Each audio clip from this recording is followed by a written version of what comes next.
The works of Josephus. The Antiquities of the Jews. Book 15.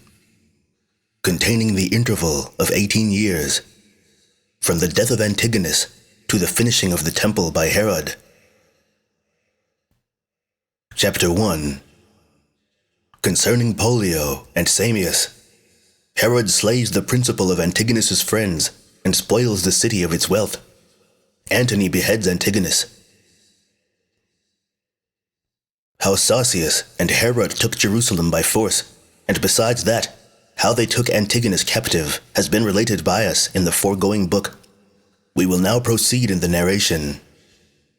And since Herod had now the government of all Judea put into his hands, he promoted such of the private men of the city as had been of his party, but never left off avenging and punishing every day those that had been chosen to be of the party of his enemies. But Pollio the Pharisee, and Samius, a disciple of his, were honored by him above all the rest.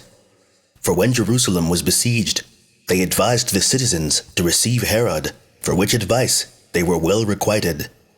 But this Pollio, at the time when Herod was once upon his trial of life and death, foretold, in way of reproach, to Hyrcanus and the other judges, how this Herod, whom they suffered now to escape, would afterward inflict punishment on them all, which had its completion in time, while God fulfilled the words he had spoken. At this time, Herod, now he had gotten Jerusalem under his power, carried off all the royal ornaments, and spoiled the wealthy men of what they had gotten. And when, by these means, he had heaped together a great quantity of silver and gold, he gave it all to Antony and his friends that were about him. He also slew 45 of the principal men of Antigonus's party, and set guards at the gates of the city, that nothing might be carried out together with their dead bodies. They also searched the dead, and whatsoever was found, either of silver or gold or other treasure, it was carried to the king. Nor was there any end of the miseries he brought upon them.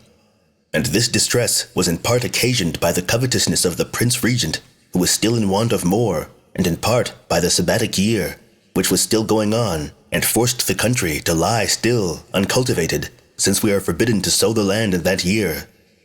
Now when Antony had received Antigonus as his captive, he determined to keep him against his triumph.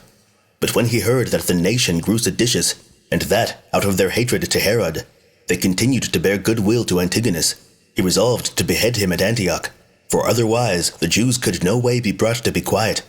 And Strabo of Cappadocia attests to what I've said, when he thus speaks. Antony ordered Antigonus the Jew to be brought to Antioch, and there to be beheaded. And this Antony seems to me to have been the very first man who beheaded a king, as supposing he could no other way bend the minds of the Jews so as to receive Herod, whom he had made king in his stead. For by no torments could they be forced to call him king, so great a fondness they had for their former king. So he thought that this dishonorable death would diminish the value they had for Antigonus's memory, and at the same time would diminish the hatred they bare to Herod. Thus far Strabo. Chapter 2. How Hyrcanus was set at liberty by the Parthians, and returned to Herod, and what Alexandra did when she heard that Ananelus was made high priest. Now after Herod was in possession of the kingdom, Hyrcanus the high priest, who was then a captive among the Parthians, came to him again, and was set free from his captivity in the manner following. Barzapharnes and Pacorus, the generals of the Parthians, took Hyrcanus, who was first made high priest, and afterwards king, and Herod's brother Phasaelus captives, and were carrying them away into Parthia. Phasaelus indeed could not bear the reproach of being in bonds, and thinking that death with glory was better than any life whatsoever, he became his own executioner, as I have formerly related. But when Hyrcanus was brought into Parthia, the king Phraates treated him after a very gentle manner, as having already learned of what an illustrious family he was, on which account he set him free from his bonds, and gave him a habitation at Babylon, where there were Jews in great numbers. These Jews honored Hyrcanus as their high priest and king, as did all the Jewish nation that dwelt as far as Euphrates, which respect was very much to his satisfaction. But when he was informed that Herod had received the kingdom, new hopes came upon him, as having been himself still of a kind disposition towards him, and expecting that Herod would bear in mind what favor he had received from him, and when he was upon his trial, and when he was in danger that a capital sentence would be pronounced against him, he delivered him from that danger and from all punishment. Accordingly, he talked of that matter with the Jews that came often to him with great affection, but they endeavored to retain him among them, and desired that he would stay with them, putting him in mind of the kind offices and honors they did him, and that those honors they paid him were not at all inferior to what they could pay to either their high priests or their kings. And what was a greater motive to determine him, they said, was this, that he could not have those dignities in Judea, because of that maim in his body which had been inflicted on him by Antigonus, and that kings do not use to requite men for those kindnesses which they received when they were private persons, the height of their fortune making usually no small changes in them. Now although they suggested these arguments to him for his own advantage, yet did Hyrcanus still desire to depart. Herod also wrote to him, and persuaded him to desire of Phraates and the Jews that were still there, that they should not grudge him the royal authority, which he should have jointly with himself, for that now was the proper time for himself to make him amends for the favors he had received from him, as having been brought up by him, and saved by him also, as well as for Hyrcanus to receive it. And as he wrote thus to Hyrcanus, so did he send also Saramalus his ambassador to Phraates, and many presents with him, and desired him in the most obliging way that he would be no hindrance to his gratitude towards his benefactor. But this zeal of Herod's did not flow from that principle, but because he had been made governor of that country without having any just claim to it, he was afraid, and that upon reasons good enough, of a change in his condition, and so made what haste he could to get Hyrcanus into his power, or indeed to put him quite out of the way, which last thing he effected afterwards. Accordingly, when Hyrcanus came, full of assurance, by the permission of the king of Parthia, and at the expense of the Jews who supplied him with money, Herod received him with all possible respect, and gave him the upper place at public meetings, and set him above all the rest at feasts, and thereby deceived him. He called him his father, and endeavored by all the ways possible that he might have no suspicion of any treacherous design against him. He also did other things in order to secure his government, which yet occasioned a sedition in his own family. For being cautious how he made any illustrious person the high priest of God, he sent for an obscure priest out of Babylon, whose name was Ananelus, and bestowed the high priesthood upon him. However, Alexandra, the daughter of Hyrcanus, and wife of Alexander, the son of Aristobulus the king, who had also brought Alexander 2 children, could not bear this indignity. Now this son was one of the greatest comeliness, and was called Aristobulus, and the daughter, Mariamne, was married to Herod, and eminent for her beauty also. This Alexandra was much disturbed, and took this indignity offered to her son exceeding ill, that while he was alive, anyone else should be sent to have the dignity of the high priesthood conferred upon him. Accordingly, she wrote to Cleopatra, a musician assisting her in taking care to have her letters carried, to desire her intercession with Antony, in order to gain the high priesthood for her son.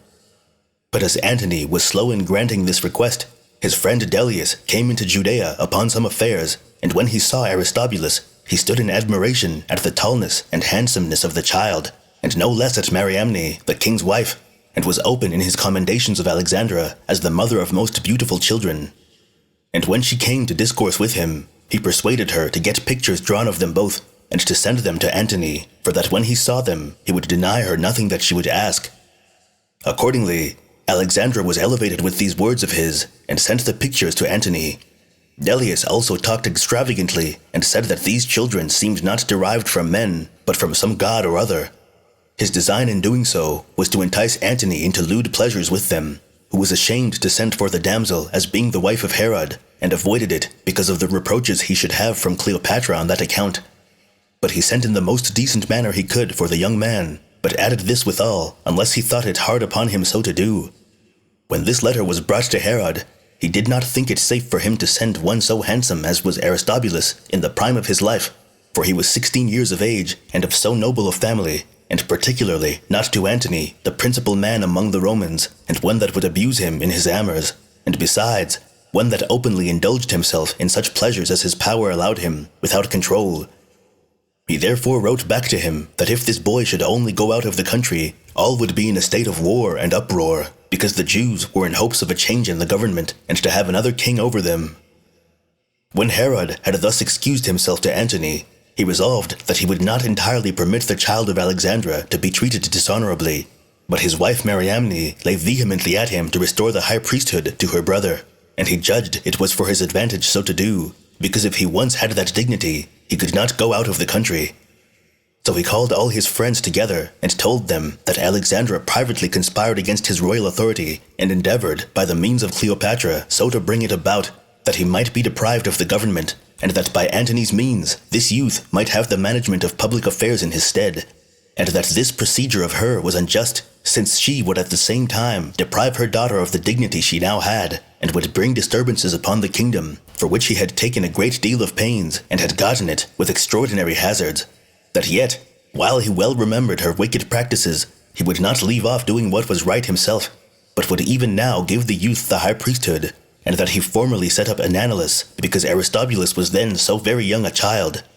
Now when he had said this, not at random, but as he thought with the best discretion he had, in order to deceive the women and those friends whom he had taken to consult withal, Alexandra, out of the great joy she had at this unexpected promise, and out of fear from the suspicions she lay under, fell a weeping, and made the following apology for herself, and said, that as to the high priesthood, she was very much concerned for the disgrace her son was under, and so did her utmost endeavors to procure it for him, but that as to the kingdom, she made no attempts, and that if it were offered her for her son, she would not accept it, and that now she would be satisfied with her son's dignity, while he himself held the civil government, and she had thereby the security that arose from his peculiar ability in governing to all the remainder of her family, that she was now overcome by his benefits, and thankfully accepted of this honor shown by him to her son, and that she would hereafter be entirely obedient, and she desired him to excuse her, if the nobility of her family, and that freedom of acting which she thought that allowed her, and made her act too precipitately and imprudently in this matter.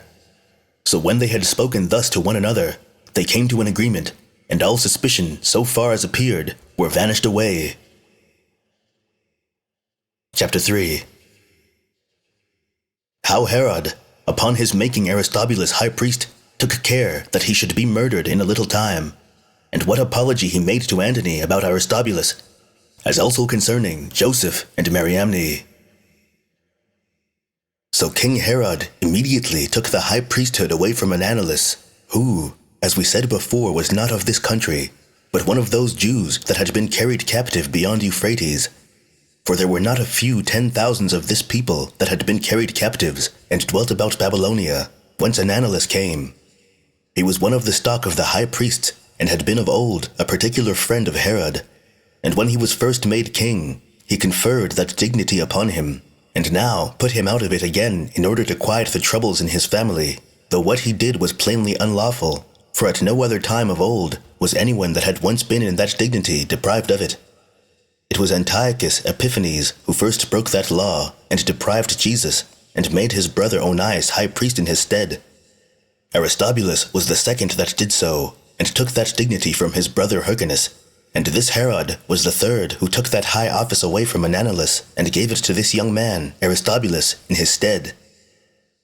And now Herod seemed to have healed the divisions in his family,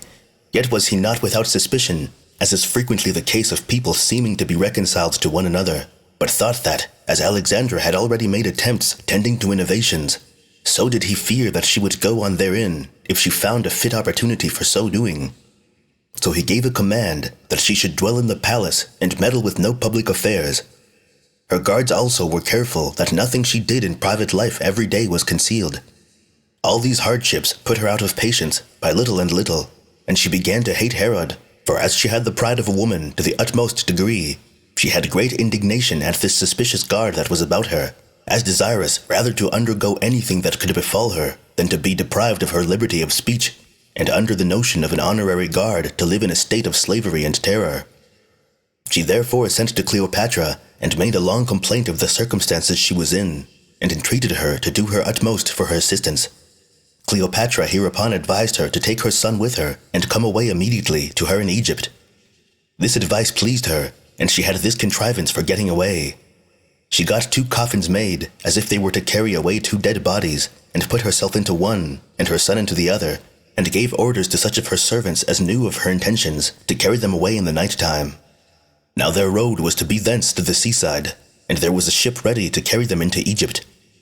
Now Aesop, one of her servants, happened to fall upon Sabion, one of her friends, and spake of this matter to him, as thinking he had known of it before. When Sabion knew this, who had formerly been an enemy of Herod, and had been esteemed one of those that laid snares for and gave the poison to his father Antipater, he expected that this discovery would change Herod's hatred into kindness. So he told the king of this private stratagem of Alexandra, whereupon he suffered her to proceed to the execution of her project, and caught her in the very fact. But still he passed by her offense, and though he had a great mind to do it, he durst not inflict anything that was severe upon her, for he knew that Cleopatra would not bear that he should have her accused on account of her hatred to him, but made a show as if it were rather the generosity of his soul and his great moderation that made him forgive them. However, he fully proposed to himself to put this young man out of the way by one means or other, but he thought he might in all probability be better concealed in doing it if he did it not presently nor immediately after what had lately happened. And now, upon the approach of the Feast of Tabernacles, which is a festival very much observed among us, he let those days pass over, and both he and the rest of the people were therein very merry. Yet did the envy which at this time arose in him cause him to make haste to do what he was about, and provoke him to it. For when this youth, Aristobulus, who was now in the 17th year of his age, went up to the altar, according to the law, to offer the sacrifices, and this with the ornaments of his high priesthood, and when he performed the sacred offices, he seemed to be exceeding comely, and taller than men usually were at that age, and to exhibit in his countenance a great deal of that high family he was sprung from. A warm zeal and affection towards him appeared among the people, and the memory of the actions of his grandfather Aristobulus was fresh in their minds, and their affections got so far the mastery of them that they could not forbear to show their inclinations to him. They at once rejoiced, and were confounded, and mingled with good wishes their joyful acclamations which they made to him, till the good will of the multitude was made too evident, and they more rashly proclaimed the happiness they had received from his family than was fit under a monarchy to have done. Upon all this, Herod resolved to complete what he had intended against the young man. When therefore the festival was over, and he was feasting at Jericho with Alexandra, who entertained him there, he was then very pleasant with the young man, and drew him into a lonely place, and at the same time played with him in a juvenile and ludicrous manner. Now the nature of that place was hotter than ordinary, so they went out in a body, and of a sudden, and in a vein of madness, and as they stood by the fish ponds, of which there were large ones about the house, they went to cool themselves by bathing, because it was in the midst of a hot day. At first they were only spectators of Herod's servants and acquaintances as they were swimming, but after a while the young man, at the instigation of Herod, went into the water among them, while such of Herod's acquaintances as he had appointed to do it dipped him as he was swimming, and plunged him under water in the dark of the evening, as if it had been done in sport only, nor did they desist till he was entirely suffocated. And thus was Aristobulus murdered, having lived no more in all than 18 years, and kept the high priesthood 1 year only, which high priesthood Antigonus now recovered again. When this sad accident was told the women, their joy was soon changed into lamentation at the sight of the dead body that lay before them, and their sorrow was immoderate. The city also of Jerusalem, upon the spreading of this news, was in very great grief, every family looking on this calamity as if it had not belonged to another, but that one of themselves was slain. But Alexandra was more deeply affected upon her knowledge that he had been destroyed on purpose. Her sorrow was greater than that of others, by her knowing how the murder was committed,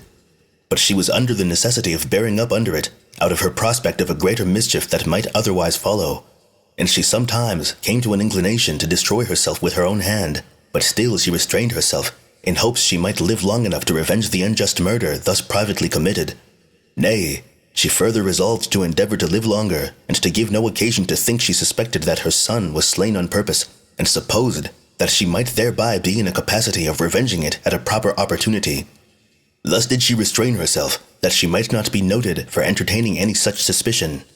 However, Herod endeavored that none abroad should believe that the child's death was caused by any design of his, and for this purpose he did not only use the ordinary signs of sorrow, but fell into tears also, and exhibited a real confusion of soul, and perhaps his affections were overcome on this occasion, when he saw that the child's countenance, so young and so beautiful, although his death was supposed to tend to his own security,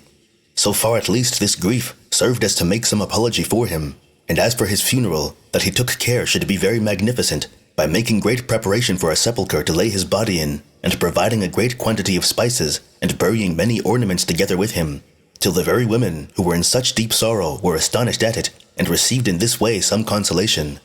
However, No such things could overcome Alexandra's grief, but the remembrance of this miserable case made her sorrow both deep and obstinate. Accordingly, she wrote an account of this treacherous scene to Cleopatra, and how her son was murdered. But Cleopatra, as she had formerly been desirous to give her what satisfaction she could, and commiserating Alexandra's misfortunes, made the case her own, and would not let Antony be quiet, but excited him to punish the child's murder, for that it was an unworthy thing that Herod, who had by him been made a king of a kingdom that no way belonged to him, should be guilty of such horrid crimes against those that were of the royal blood in reality. Antony was persuaded by these arguments, and when he came to Laodicea, he sent and commanded Herod to come and make his defense as to what he had done to Aristobulus, for that such a treacherous design was not well done if he had any hand in it. Herod was now in fear, both of the accusation and of Cleopatra's ill will to him, which was such that she was ever endeavoring to make Antony hate him. He therefore determined to obey his summons, for he had no possible way to avoid it. So he left his uncle Joseph procurator for his government and for the public affairs, and gave him a private charge that if Antony should kill him, he should also kill Mariamne immediately, for that he had a tender affection for this his wife, and was afraid of the injury that should be offered him if after his death she, for her beauty, should be engaged to some other man. But his intimation was nothing but this at the bottom, that Antony had fallen in love with her when he had formerly heard somewhat of her beauty. So when Herod had given Joseph this charge, and had indeed no sure hopes of escaping with his life, he went away to Antony. But as Joseph was administering the public affairs of the kingdom, and for that reason was very frequently with Mariamne, both because his business required it, and because of the respects he ought to pay to the queen, he frequently let himself into discourses about Herod's kindness and great affection towards her. And when the women, especially Alexandra, used to turn his discourses into feminine raillery, Joseph was so over-desirous to demonstrate the king's inclinations that he proceeded so far as to mention the charge he had received, and thence drew his demonstration that Herod was not able to live without her, and that if he should come to any ill end, he could not endure separation from her, even after he was dead. Thus spake Joseph. But the women, as was natural, did not take this to be an instance of Herod's strong affection for them, but of his severe usage of them, that they could not escape destruction, nor a tyrannical death, even when he was dead himself. And this saying of Joseph was a foundation for the women's severe suspicions about him afterwards. At this time a report went about the city of Jerusalem, among Herod's enemies, that Antony had tortured Herod and put him to death. This report, as is natural, disturbed those that were about the palace, but chiefly the women, upon which Alexandra endeavored to persuade Joseph to go out of the palace and fly away with them to the ensigns of the Roman legion, which then lay encamped about the city as a guard to the kingdom, under the command of Julius. For that by this means, if any disturbance should happen about the palace, they should be in greater security, as having the Romans favorable to them, and that besides, they hoped to obtain the highest authority, if Antony did but once see Mariamne, by whose means they should recover the kingdom, and want nothing which was reasonable for them to hope for, because of their royal extraction.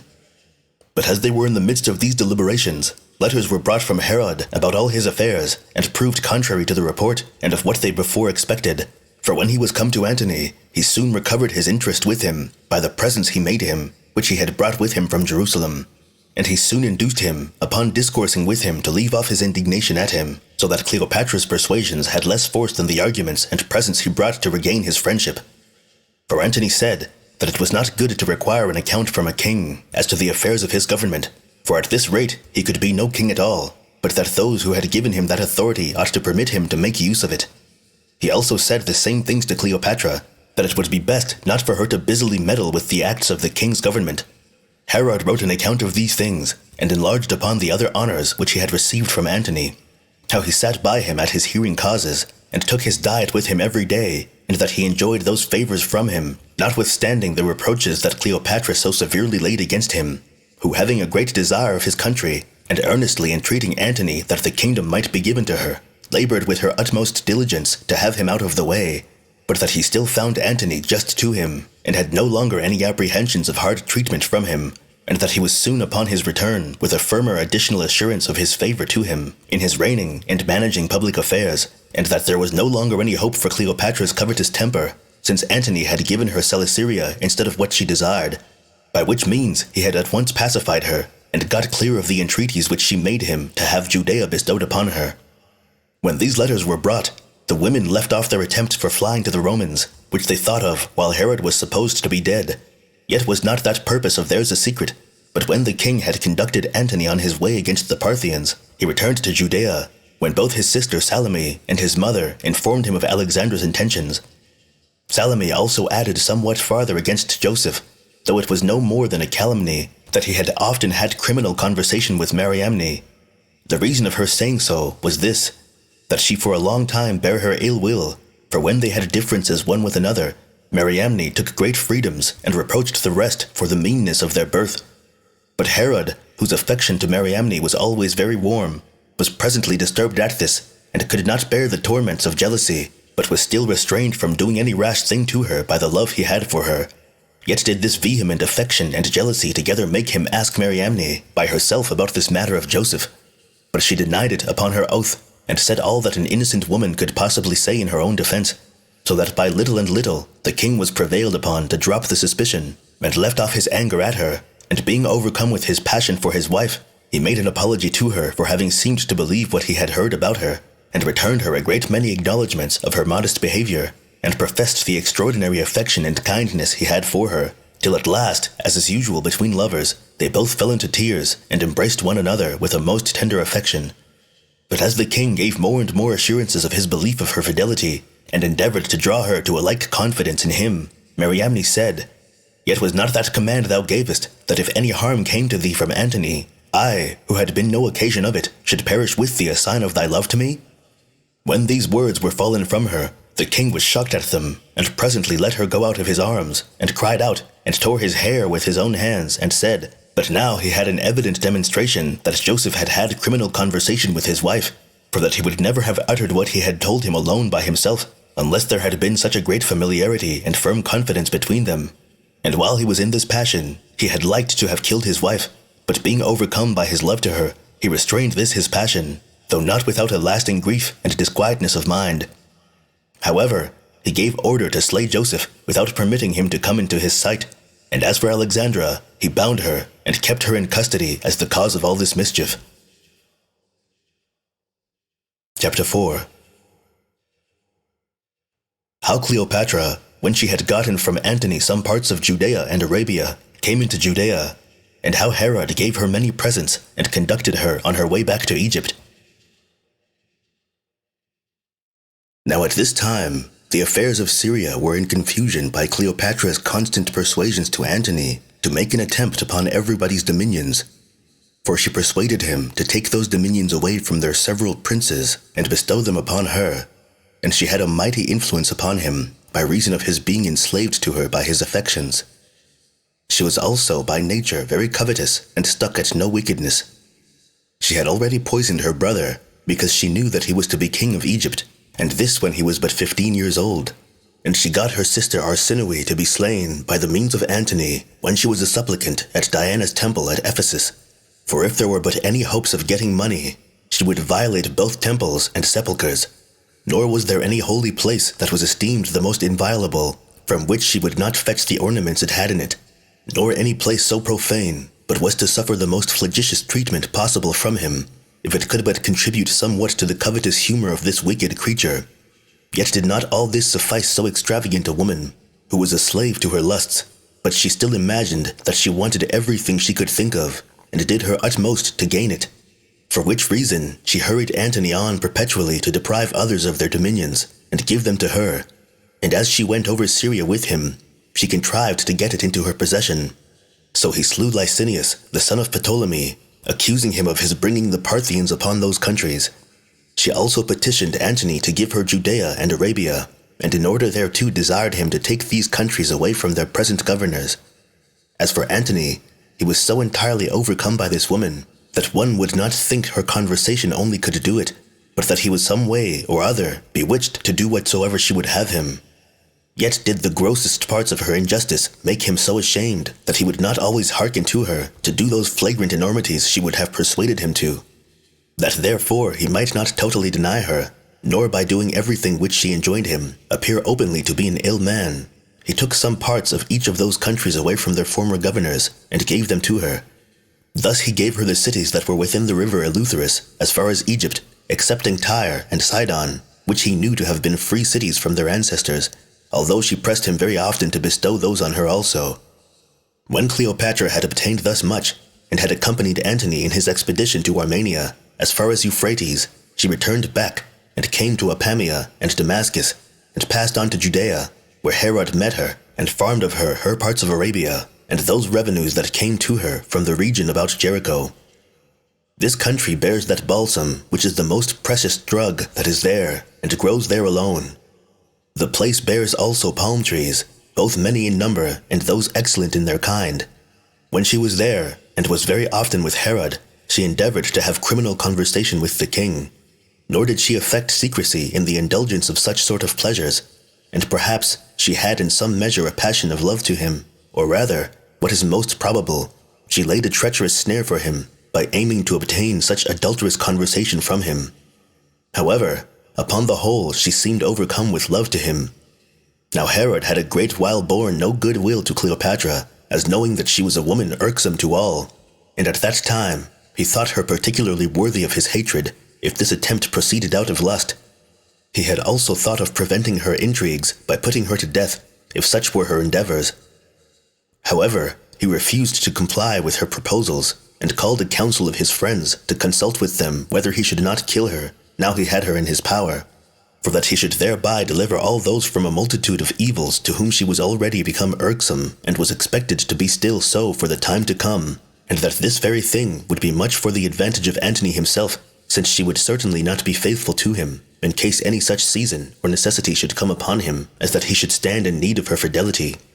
But when he thought to follow this advice, his friends would not let him, and told him that in the first place it was not right to attempt so great a thing, and run himself thereby into the utmost danger, and they laid hard at him, and begged of him to undertake nothing rashly, for that Antony would never bear it, no, not though anyone should evidently lay before his eyes that it was for his own advantage, and that the appearance of depriving him of her conversation by this violent and treacherous method would probably set his affections more on a flame than before. Nor did it appear that he could offer anything of tolerable weight in his defense, this attempt being against such a woman as was of the highest dignity of any of her sex at that time in the world. And as to any advantage to be expected from such an undertaking, if any such could be supposed in this case, it would appear to deserve condemnation on the account of the insolence he must take upon him in doing it, which considerations made it very plain that in doing so he would find his government filled with mischiefs, both great and lasting, both to himself and his posterity, whereas it was still in his power to reject that wickedness she would persuade him to, and to come off honorably at the same time. So by thus affrighting Herod, and representing him to the hazards he must, in all probability, run by this undertaking, they restrained him from it. So he treated Cleopatra kindly, and made her presents, and conducted her on her way to Egypt. But Antony subdued Armenia, and sent Artabases, the son of Tigranes, in bonds, with his children and procurators, to Egypt, and made a present of them, and of all the royal ornaments which he had taken out of that kingdom to Cleopatra. And Artazias, the eldest of his sons, who had escaped at that time, took the kingdom of Armenia, who was yet ejected by Archelaus and Nero Caesar, when they restored Tigranes, his younger brother, to that kingdom. But this happened a good while afterward. But then, as to the tributes which Herod was to pay Cleopatra for that country which Antony had given her, he acted fairly with her, as deeming it not safe for him to afford any cause for Cleopatra to hate him. As for the king of Arabia, whose tribute Herod had undertaken to pay her, for some time indeed he paid him as much as came to 200 talents, but he afterward became very niggardly and slow in his payments, and could hardly be brought to pay some parts of it, and was not willing to pay even them without some deductions. Chapter 5. How Herod made war with the king of Arabia, and after they had fought many battles at length conquered him, and was chosen by the Arabs to be governor of that nation, as also concerning a great earthquake. Hereupon Herod held himself ready to go against the king of Arabia, because of his ingratitude to him, and because, after all, he would do nothing that was just to him, although Herod made the Roman war an occasion of delaying his own. For the battle of Actium was now expected, which fell into the 187th Olympiad, where Caesar and Antony were to fight for the supreme power of the world. But Herod, having enjoyed a country that was very fruitful, and that now for a long time, and having received great taxes, and raised great armies therewith, got together a body of men, and carefully furnished them with all necessaries, and designed them as auxiliaries for Antony. But Antony said he had no want of his assistance, but he commanded him to punish the king of Arabia, for he had heard, both from him and from Cleopatra, how perfidious he was. For this was what Cleopatra desired, who thought it for her own advantage that these two kings should do one another as great mischief as possible. Upon this message from Antony, Herod returned back, but kept his army with him in order to invade Arabia immediately. So when his army of horsemen and footmen was ready, he marched to Diospolus, whither the Arabians came also to meet him, for they were not unapprised of this war that was coming upon them.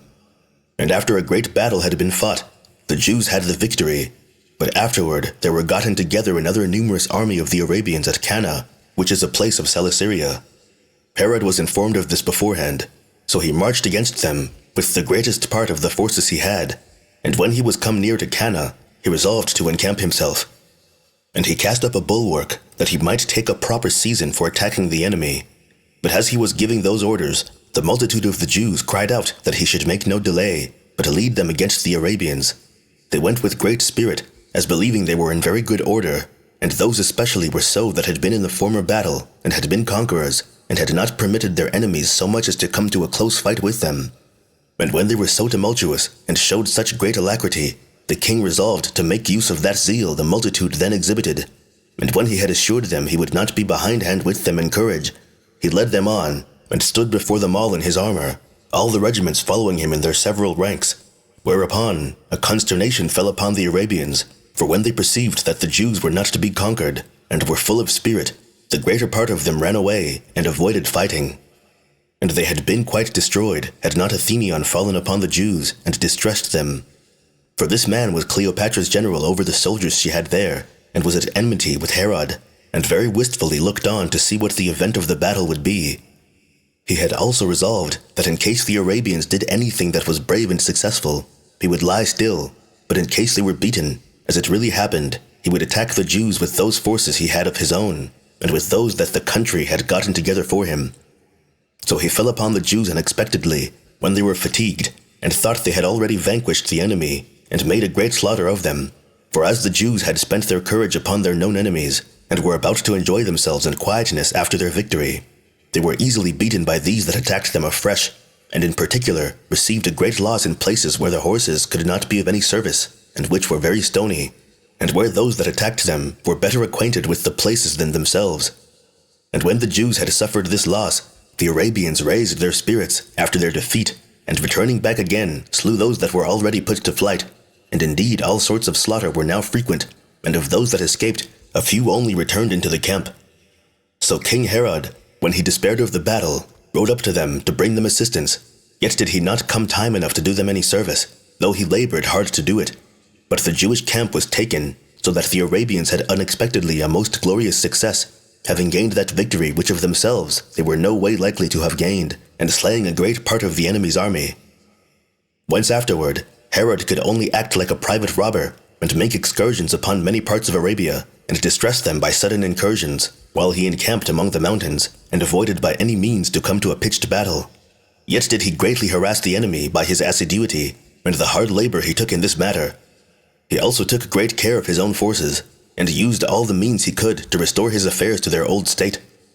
At this time it was that the fight happened at Actium, between Octavarius Caesar and Antony, in the 7th year of the reign of Herod, and then it was also that there was an earthquake in Judea, such a one as had not happened at any other time, and which earthquake brought a great destruction upon cattle in that country. About 10,000 men also perished by the fall of houses. But the army, which lodged in the field, received no damage by this sad accident. When the Arabians were informed of this, and when those that hated the Jews, and pleased themselves with aggravating the reports, told them of it, they raised their spirits, as if their enemy's country was quite overthrown, and the men were utterly destroyed, and thought there now remained nothing that could oppose them. Accordingly, they took the Jewish ambassadors who came to them after all this had happened to make peace with them, and slew them, and came with great alacrity against their army. But the Jews durst not withstand them, and were so cast down by the calamities they were under, that they took no care of their affairs, but gave up themselves to despair, for they had no hope that they should be upon a level again with them in battle, nor obtain any assistance elsewhere, while their affairs at home were in such great distress also. When the matters were in this condition, The king persuaded the commanders by his words, and tried to raise their spirits, which were quite sunk. And first he endeavored to encourage and embolden some of the better sort beforehand, and then ventured to make a speech to the multitude, which he had before avoided to do, lest he should find them uneasy thereat, because of the misfortunes which had happened. So he made a consolatory speech to the multitude, in the manner following. You are not unacquainted, my fellow soldiers, that we have had, not long since, many accidents that have put a stop to what we were about. And it is probable that even those that are most distinguished above others for their courage can hardly keep up their spirits in such circumstances. But since we cannot avoid fighting, and nothing that hath happened is of such a nature, but it may by ourselves be recovered into a good state, and this by one brave action only well performed, I have proposed to myself both to give you some encouragement, and at the same time some information, both which parts of my design will tend to this point, but you may still continue in your own proper fortitude.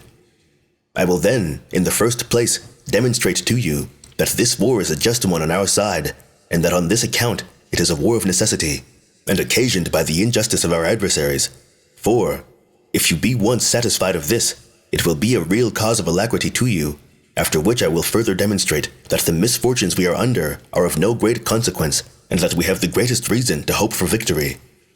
I shall begin with the first, and appeal to yourselves as witnesses to what I shall say. You are not ignorant, certainly, of the wickedness of the Arabians, which is to that degree as to appear incredible to all other men, and to include somewhat that shows the grossest barbarity and ignorance of God. The chief things wherein they have affronted us have arisen from covetousness and envy, and they have attacked us in an insidious manner and on the sudden. And what occasion is there for me to mention many instances of such their procedure, when they were in danger of losing their own government of themselves, and of being slaves to Cleopatra? What others were they that freed them from that fear?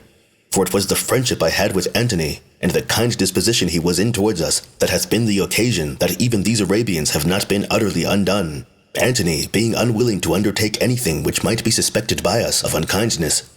But when he had a mind to bestow some parts of each of our dominions on Cleopatra, I also managed that matter so, that by giving him presents of my own, I might obtain a security to both nations, while I undertook myself to answer for the money, and gave him 200 talents, and became surety for those 200 more, which were imposed upon the land that was subject to this tribute. And this they have defrauded us of, although it was not reasonable that Jews should pay tribute to any man living, or allow part of their land to be taxable. But although that was to be, yet ought we not to pay tribute for these Arabians, whom we have ourselves preserved, nor is it fit that they who have professed, and that with great integrity and sense of our kindness, that it is by our means that they keep their principality, should injure us, and deprive us of what is our due, and this while we have been still not their enemies but their friends. And whereas observation of covenants takes place among the bitterest enemies, but among friends is absolutely necessary, this is not observed among these men, who think gain to be the best of all things. Let it be by any means whatsoever, and that injustice is no harm, if they may but get money from it. Is it therefore a question with you, whether the unjust are to be punished or not? When God himself hath declared his mind that so it ought to be, and hath commanded that we ever should hate injuries and injustice, which is not only but necessary in wars between several nations. For these Arabians have done what both the Greeks and barbarians own to be an instance of the grossest wickedness, with regard to our ambassadors, whom they have beheaded, while the Greeks declare that such ambassadors are sacred and inviolable. And for ourselves, we have learned from God the most excellent of our doctrines, and the most holy part of our law, by angels or ambassadors. For this name brings God to the knowledge of mankind, and is sufficient to reconcile enemies one to another. What wickedness then can be greater than the slaughter of ambassadors, who come to treat about doing what is right? And when such have been their actions, how is it possible they can either live securely in common life, or be successful in war? In my opinion, this is impossible. But perhaps some will say that what is holy and what is righteous is indeed on our side, but that the Arabians are either more courageous or more numerous than we are. Now, as to this, in the first place, it is not fit for us to say so, for with whom is what is righteous? With them is God himself. Now, where God is, there is both multitude and courage. But to examine our own circumstances a little, we were conquerors in the first battle, and when we fought again, they were not able to oppose us, but ran away, and could not endure our attacks or our courage. But when we had conquered them, then came Athenion, and made war against us without declaring it, And pray, is this an instance of their manhood, or is it not a second instance of their wickedness and treachery? Why are we therefore of less courage on account of that which ought to inspire us with stronger hopes? And why are we terrified at these, who when they fight upon a level are continually beaten, and when they seem to be conquerors, they gain it by wickedness? And if we supposed that anyone should deem them to be men of real courage, will not he be excited by that very consideration to do his utmost against them? For true valor is not shown by fighting against weak persons, but in being able to overcome the most hardy. But then, if the distresses we are ourselves under, and the miseries that have come by the earthquake have affrighted anyone, let him consider in the first place that this very thing will deceive the Arabians by their supposal that what hath befallen us is greater than it really is. Moreover, it is not right that the same thing that emboldens them should discourage us. For these men, you see, do not derive their alacrity from any advantageous virtue of their own, but from their hope, as to us, that we are quite cast down by our misfortunes. But when we boldly march against them, we shall pull down their insolent conceit of themselves, and shall gain this by attacking them, that they will not be so insolent when we come to the battle. For our distresses are not so great, nor is what hath happened an indication of the anger of God against us, as some imagine. For some things are accidental, and adversities that come in the usual course of things. And if we allow that this was done by the will of God, we must allow that it is now over by his will also, and that he is satisfied with what hath already happened. For had he been willing to afflict us still more thereby, he had not changed his mind so soon. And as for the war we are engaged in, he hath himself demonstrated that he is willing it should go on, and that he knows it to be a just war. For while some of the people in the country have perished, all of you who are in arms have suffered nothing, but are all preserved alive. Whereby God makes it plain to us that if you had universally, with your children and wives, been in the army, it had come to pass that you had not undergone anything that would have much hurt you.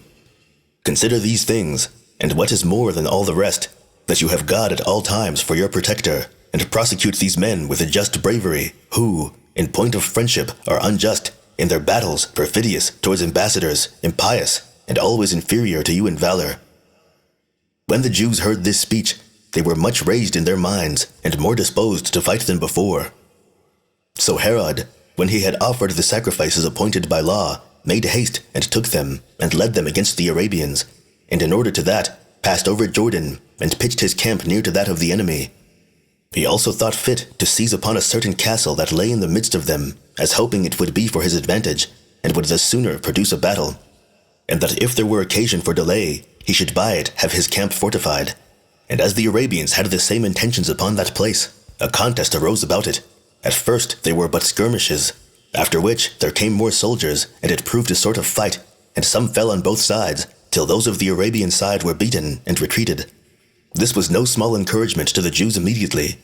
And when Herod observed that the enemy's army were disposed to anything rather than to come to an engagement, he ventured boldly to attempt the bulwark itself, and to pull it to pieces, and so to get nearer to their camp, in order to fight them. For when they were forced out of their trenches, they went out in disorder, and had not the least alacrity or hope of victory. Yet did they fight hand to hand, because they were more in number than the Jews, and because they were in such a disposition of war that they were under a necessity of coming on boldly. So they came to a terrible battle, while not a few fell on each side. However, at length the Arabians fled, and so great a slaughter was made upon their being routed, that they were not only killed by their enemies, but became the authors of their own deaths also, and were trodden down by the multitude, and the great current of people in disorder, and were destroyed by their own armor. So 5,000 men lay dead upon the spot, while the rest of the multitude soon ran within the bulwark for safety, but had no firm hope of safety by reason of their want of necessaries, and especially of water. The Jews pursued them, but could not get in with them, but sat around the bulwark, and watched any assistance that would get into them, and prevented any there that had a mind to it from running away. When the Arabians were in these circumstances, they sent ambassadors to Herod, in the first place, to propose terms of accommodation, and after that to offer him, so pressing was their thirst upon them, to undergo whatsoever he pleased, if he would free them from their present distress. But he would admit of no ambassadors, of no price of redemption, nor of any other moderate terms whatever, being very desirous to revenge those unjust actions which they had been guilty of towards his nation. So they were necessitated by other motives, and particularly by their thirst, to come out and deliver themselves up to him, to be carried away captives. And in 5 days' time, the number of 4,000 were taken prisoners, while all the rest resolved to make a sally upon their enemies and to fight it out with them, choosing rather, if so it must be, to die therein, than to perish gradually and ingloriously. When they had taken this resolution, they came out of their trenches, but could no way sustain the fight, being too much disabled, both in mind and body, and having not room to exert themselves, and thought it an advantage to be killed, and a misery to survive. So at the first onset there fell about 7,000 of them, after which stroke they let all the courage they had put on before fall, and stood amazed at Herod's warlike spirit under his own calamities. So for the future they yielded, and made him ruler of their nation. Whereupon he was greatly elevated at so seasonable a success, and returned home, taking great authority upon him, on account of so bold and glorious an expedition as he had made.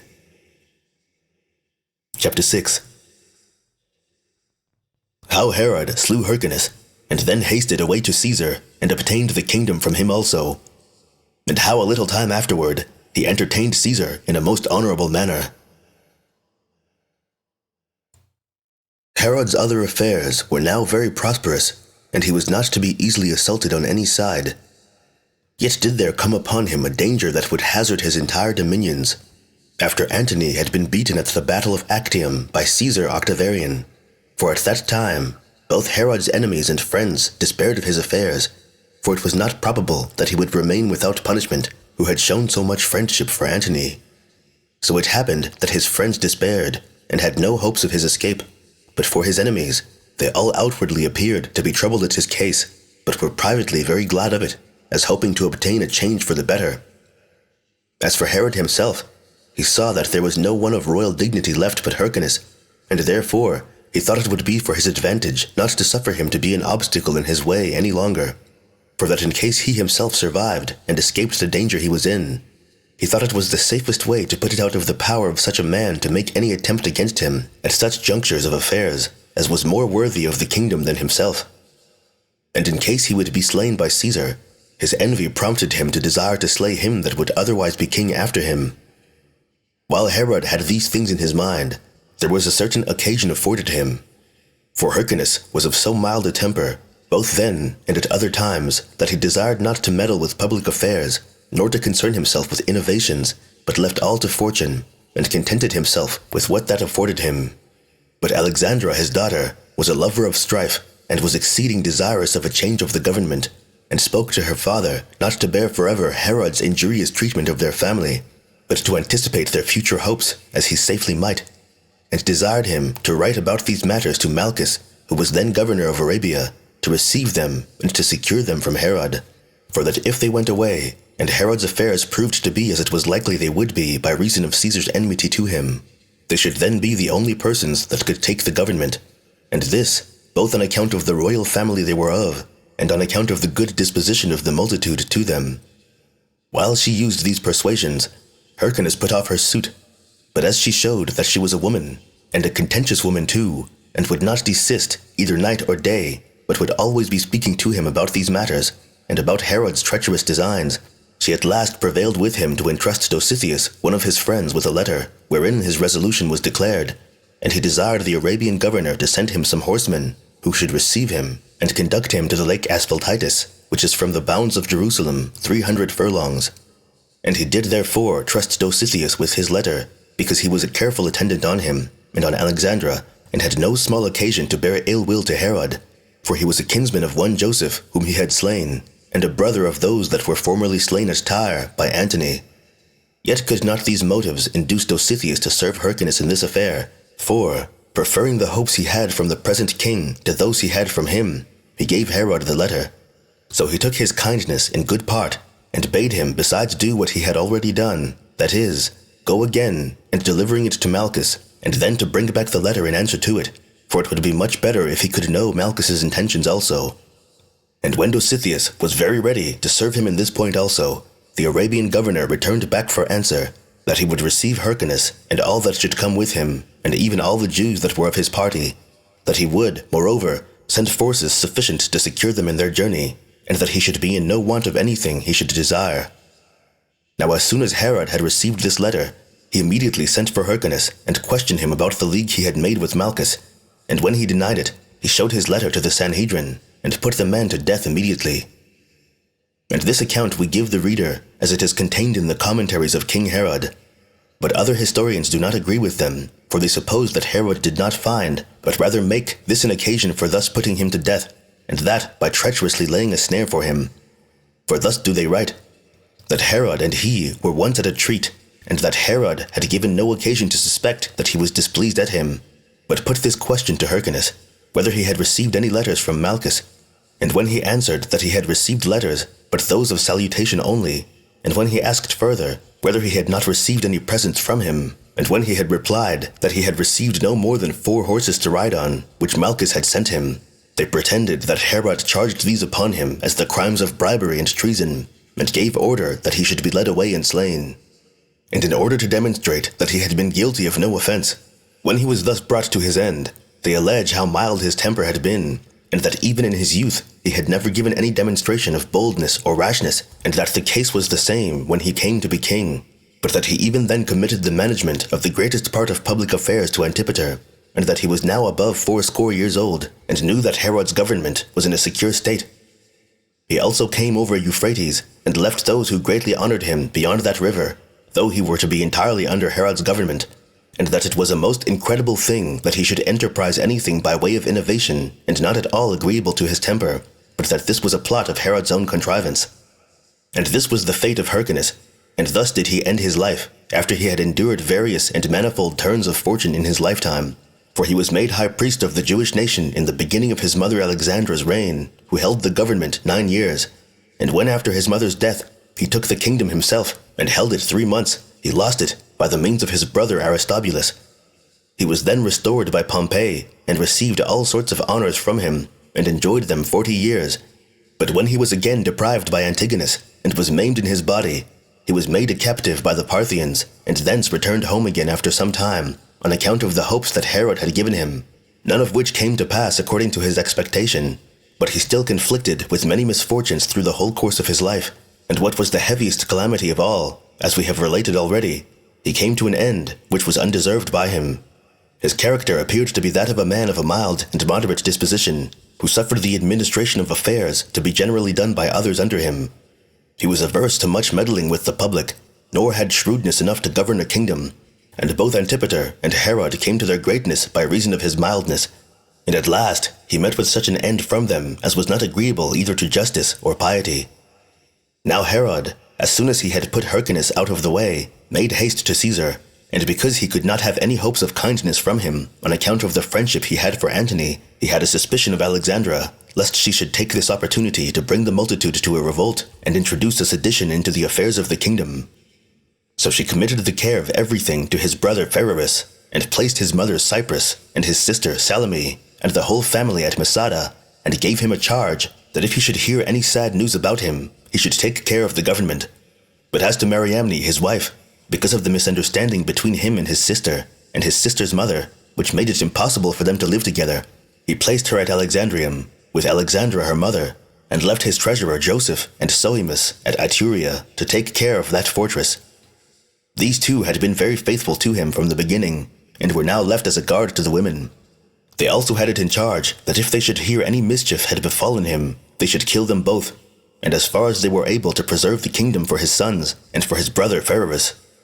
When he had given them this charge, he made haste to Rhodes to meet Caesar, and when he had sailed to that city, he took off his diadem, but remitted nothing else of his usual dignity. And when, upon meeting him, he desired that he would let him speak to him, he therein exhibited a much more noble specimen of a great soul, for he did not betake himself to supplications, as men usually do upon such occasions, nor offered him any petition as if he were an offender, but after an undaunted manner gave an account of what he had done, for he spake thus to Caesar, that he had the greatest friendship for Antony, and did everything he could that he might attain the government, that he was not indeed in the army with him, because the Arabians had diverted him, but that he had sent him both money and corn, which was but too little in comparison of what he ought to have done for him. For if a man owns himself to be another's friend, and knows him to be a benefactor, he is obliged to hazard everything, to use every faculty of his soul, every member of his body, and all the wealth he hath, for him in which I confess I have been too deficient. However, I am conscious to myself that so far I have done right, and I have not deserted him upon his defeat at Actium, nor upon the evident change of his fortune have I transferred my hopes from him to another, but have preserved myself, though not as a valuable fellow soldier, yet certainly as a faithful counselor to Antony, when I demonstrated to him that the only way he had to save himself and not lose all his authority was to slay Cleopatra, for when she was once dead, there would be room for him to retain his authority, and rather to bring thee to make a composition with him, than to continue at enmity any longer. None of which advices would he attend to, but preferred his own rash resolutions before them, which have happened unprofitably for him, but profitably for thee. Now, therefore, in case thou determinest about me, and my alacrity in serving Antony, according to thy anger at him, I own there is no room for me to deny what I have done, nor will I be ashamed to own, and that publicly too, that I had a great kindness for him. But if thou wilt put him out of the case, and only examine how I behave myself to my benefactors in general, and what sort of friend I am, thou wilt find by experience that we shall do and be the same to thyself, for it is but changing the names, and the firmness of friendship that we shall bear to thee will not be disapproved by thee. By this speech, and by his behavior, which showed Caesar the frankness of his mind, he greatly gained upon him, who was himself of a generous and magnificent temper, insomuch that those very actions which were the foundation of the accusation against him procured him Caesar's good will. Accordingly, he restored him his diadem again, and encouraged him to exhibit himself as a great friend to himself as he had been to Antony, and then had him in great esteem. Moreover, he added this, that Quintus Didius had written to him that Herod had very readily assisted him in the affair of the gladiators. So when he had obtained such a kind reception, and had, beyond all his hopes, procured his crown to be more entirely and firmly settled upon him than ever, by Caesar's donation, as well as by that decree of the Romans which Caesar took care to procure for his greater security, he conducted Caesar on his way to Egypt, and made presents, even beyond his ability, to both him and his friends, and in general behaved himself with great magnanimity. He also desired that Caesar would not put to death one Alexander who had been a companion of Antony, but Caesar had sworn to put him to death, and so he could not obtain that his petition.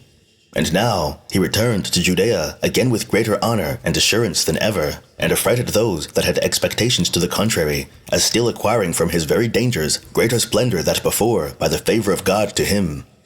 So he prepared for the reception of Caesar, as he was going out of Syria to invade Egypt. And when he came, he entertained him at Ptolemais with all royal magnificence. He also bestowed presents on the army, and brought them provisions in abundance. He also proved to be one of Caesar's most cordial friends, and put the army in array, and rode along with Caesar, and had 150 men, well appointed in all respects, after a rich and sumptuous manner, for the better reception of him and his friends. He also provided them with what they should want, as they passed over the dry desert, insomuch that they lacked neither wine nor water, which the last soldiers stood in the greatest need of. And besides, he presented Caesar with 800 talents, and procured to himself the good will of them all, because he was assisting to them in a much greater and more splendid degree than the kingdom he had obtained could afford, by which he more and more demonstrated to Caesar the firmness of his friendship and his readiness to assist him. And what was of the greatest advantage to him was this, that his liberality came at a seasonable time also, and when they returned again out of Egypt, his assistances were no way inferior to the good offices he had formerly done them. Chapter 7. How Herod slew Sohemus and Mariamne, and afterwards Alexandra and Costobarus, and his most intimate friends, and at last the sons of Baba also. However, when he came into his kingdom again, he found his house all in disorder, and his wife Mariamne and her mother Alexandra very uneasy. For, as they supposed, what was easy to be supposed, that they were not put into that fortress, Alexandrium, for the security of their persons, but as into a garrison for their imprisonment, and that they had no power over anything, either of others or of their own affairs, they were very uneasy. And Mariamne, supposing that the king's love to her was but hypocritical, and rather pretended as advantageous to himself than real, she looked upon it as fallacious. She also was grieved that he would not allow her any hopes of surviving him if he should come to any harm himself.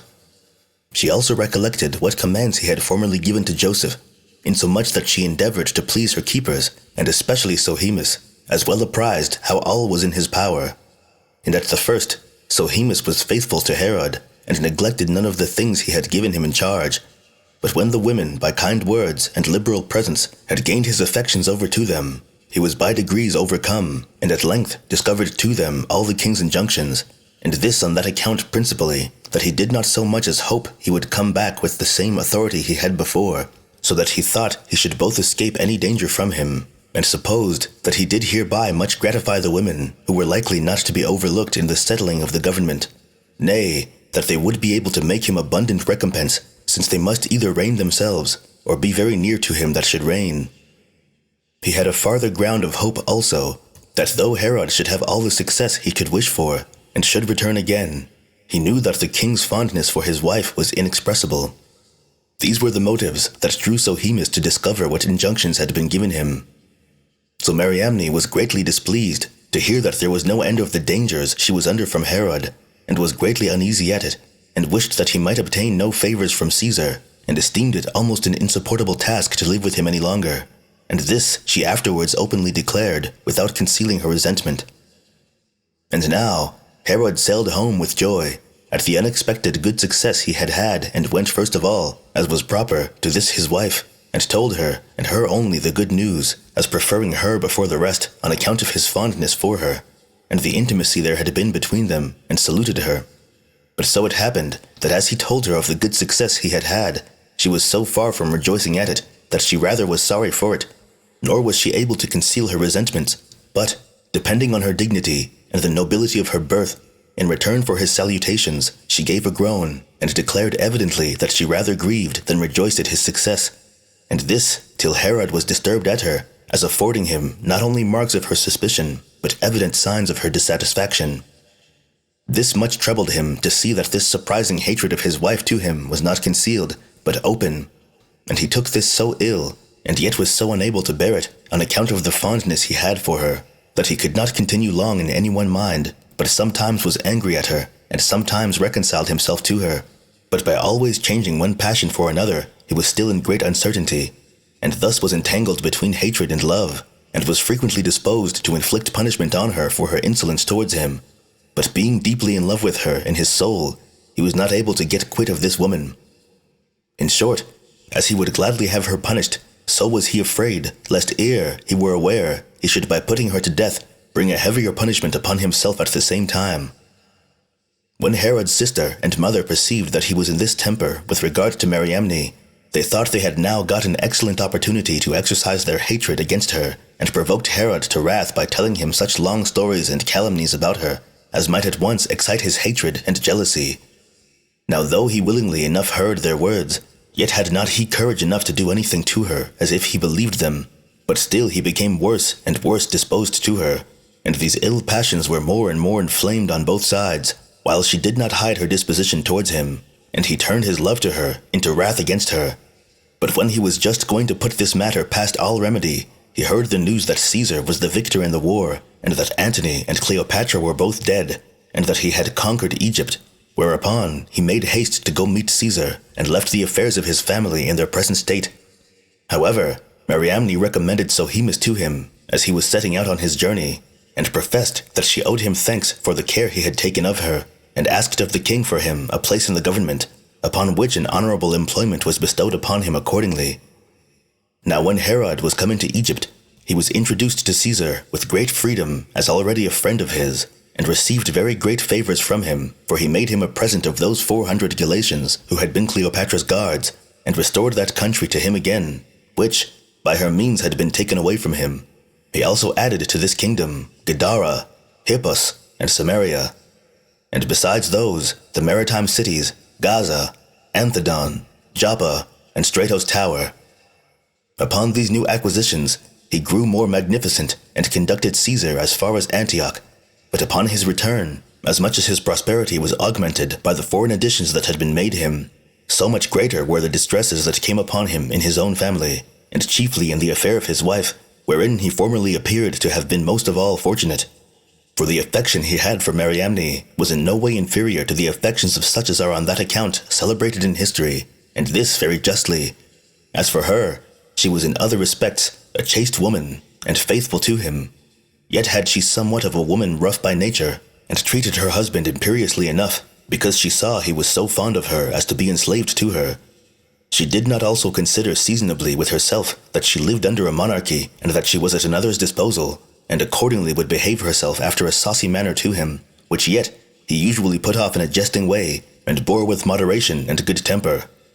She would also expose his mother and his sister openly on account of the meanness of their birth, and would speak unkindly of them, insomuch that there was before this a disagreement of unpardonable hatred among the women, and it was now come to greater reproaches of one another than formerly, which suspicions increased, and lasted a whole year after Herod returned from Caesar.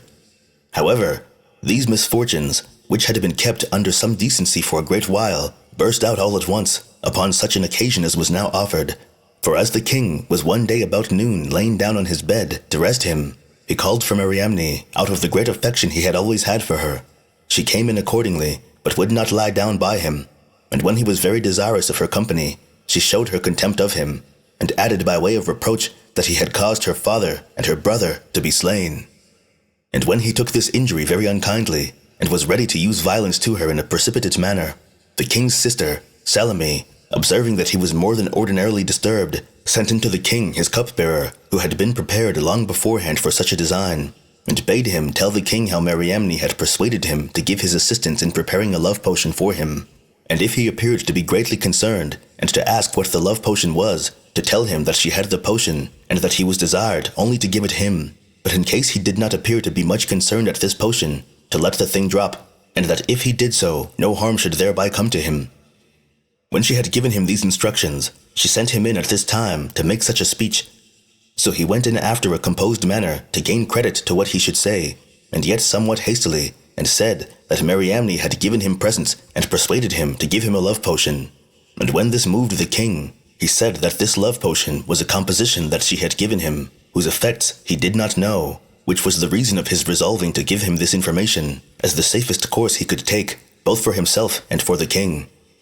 When Herod heard what he said, and was in an ill disposition before, his indignation grew more violent, and he ordered that eunuch of Mariamne, who was most faithful to her, to be brought to torture about this potion, as well knowing it was not possible that anything small or great could be done without him.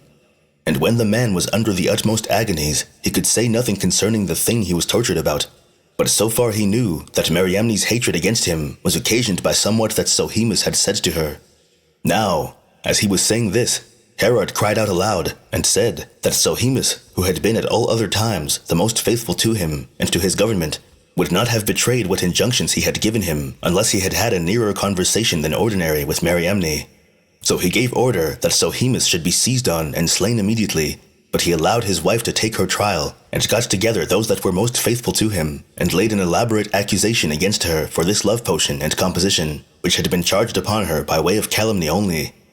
However, he kept no temper in what he said, and was in too great a passion for judging well about this matter. Accordingly, when this court was at length satisfied that he was so resolved, they passed the sentence of death upon her. But when the sentence was passed upon her, his temper was suggested by himself, and by some others of the court, that she should not be thus hastily put to death, but be laid in prison in one of the fortresses belonging to the kingdom. But Salome and her party labored hard to have the woman put to death, and they prevailed with the king to do so, and advised this out of caution, lest the multitude should be tumultuous if she were suffered to live. And thus was Mariamne led to execution. When Alexandra observed how things went, and that there was small hopes that she herself should escape the like treatment from Herod, she changed her behavior to quite the reverse of what might have been expected from her former boldness, and this after a very indecent manner. For out of her desire to show how entirely ignorant she was of the crimes laid against Mariamne, she leaped out of her place, and reproached her daughter in the hearing of all the people, and cried out that she had been an ill woman and ungrateful to her husband, and that her punishment came justly upon her for such her insolent behavior, for that she had not made proper returns to him who had been their common benefactor. And when she had for some time acted after this hypocritical manner, and had been so outrageous as to tear her hair, this indecent and dissembling behavior, as was to be expected, was greatly condemned by the rest of the spectators, as it was principally by the poor woman who was to suffer. For at the first she gave her not a word, nor was discomposed at her peevishness, and only looked at her. Yet did she, out of a greatness of soul, discover her concern for her mother's offense, and especially for her exposing herself in a manner so unbecoming of her. But as for herself, she went to her death with an unshaken firmness of mind, and without changing the color of her face, and thereby evidently discovered the nobility of her descent to the spectators, even in the last moments of her life. And thus died Mariamne, a woman of excellent character, both for chastity and greatness of soul, but she wanted moderation, and had too much of contention in her nature, yet had she all that can be said in the beauty of her body, and her majestic appearance in conversation. And thence rose the greatest part of the occasions why she did not prove so agreeable to the king, nor live so pleasantly with him as she might otherwise have done. For while she was most indulgently used by the king, out of his fondness for her, and did not expect that he could do anything hard to her, she took too unbounded a liberty. Moreover, that which most afflicted her was what she had done to her relations, and she ventured to speak of all they that had suffered by him, and at last greatly provoked both the king's mother and sister, till they became enemies to her, and even he himself also did the same, on whom alone she depended for her expectations of escaping that last of punishments. But when she was once dead, the king's affections for her were kindled in a more outrageous manner than before, whose old passion for her we have already described. For his love to her was not of a calm nature, nor such as we usually meet with among other husbands, for at its commencement it was of an enthusiastic kind, nor was it, by their long cohabitation and free conversation together, brought under his power to manage. But at this time, his love to Mariamne seemed to seize him in such a peculiar manner as looked like divine vengeance upon him for the taking away of her life, for he would frequently call for her, and frequently lament for her, in a most indecent manner. Moreover, he bethought him of everything he could make use of to divert his mind from thinking of her, and contrived feasts and assemblies for that purpose, but nothing would suffice. He therefore laid aside the administration of public affairs, and was so far conquered by his passion that he would order his servants to call for Mariamne, as if she were still alive, and could still hear them. And when he was in this way, there arose a pestilential disease, and carried off the greatest part of the multitude, and of his best and most esteemed friends, and made all men suspect that this was brought upon them by the anger of God, for the injustice that had been done to Mariamne. The circumstance affected the king still more, till at length he forced himself to go into desert places, and there, under pretence of going a-hunting, bitterly afflicted himself. Yet had he not borne his grief there many days before he fell into a most dangerous distemper himself. He had an inflammation upon him, and a pain in the hinder part of his head, joined with madness, and for the remedies that were used, they did him no good at all, but proved contrary to his case, and so at length brought him to despair. All the physicians also that were about him, partly because of the medicines they brought for his recovery, could not at all conquer the disease, and partly because his diet could be no other than what his disease inclined him to, desired him to eat whatever he had a mind to, and so left the small hopes they had of his recovery in the power of that diet, and committed him to fortune. And thus did his distemper go on, while he was at Samaria, now called Sebaste. Now Alexandra abode at this time at Jerusalem, and being informed what condition Herod was in, she endeavored to get possession of the fortified places that were about the city, which were two, the one belonging to the city itself, the other belonging to the temple. And those that could get them into their hands had the whole nation under their power, for without the command of them it was not possible to offer their sacrifices. And to think of leaving off those sacrifices is to every Jew plainly impossible, who are still more ready to lose their lives than to leave off that divine worship which they have been wont to pay unto God. Alexandra, therefore, discoursed with those that had the keeping of these strongholds, that it was proper for them to deliver the same to her and to Herod's sons, lest upon his death any other person should seize upon the government, and that upon his recovery none could keep them more safely for him than those of his own family.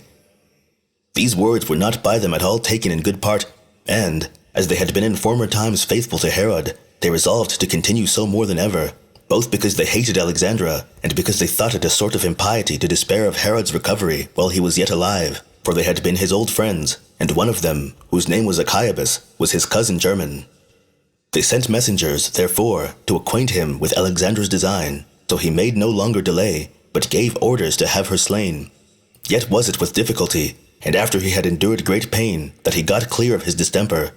He was still sorely afflicted, both in mind and body, and made very uneasy, and readier than ever upon all occasions to inflict punishment upon those that fell under his hand. He also slew the most intimate of his friends, Aristobulus, and Lysimachus, and Gaius, who was also called Antipater, as also Josephus, and that upon the following occasion. Aristobulus was an Idumean by birth, and one of the principal dignity among them, and one whose ancestors had been priests to the Causi, whom the Idumeans had formerly esteemed as a god.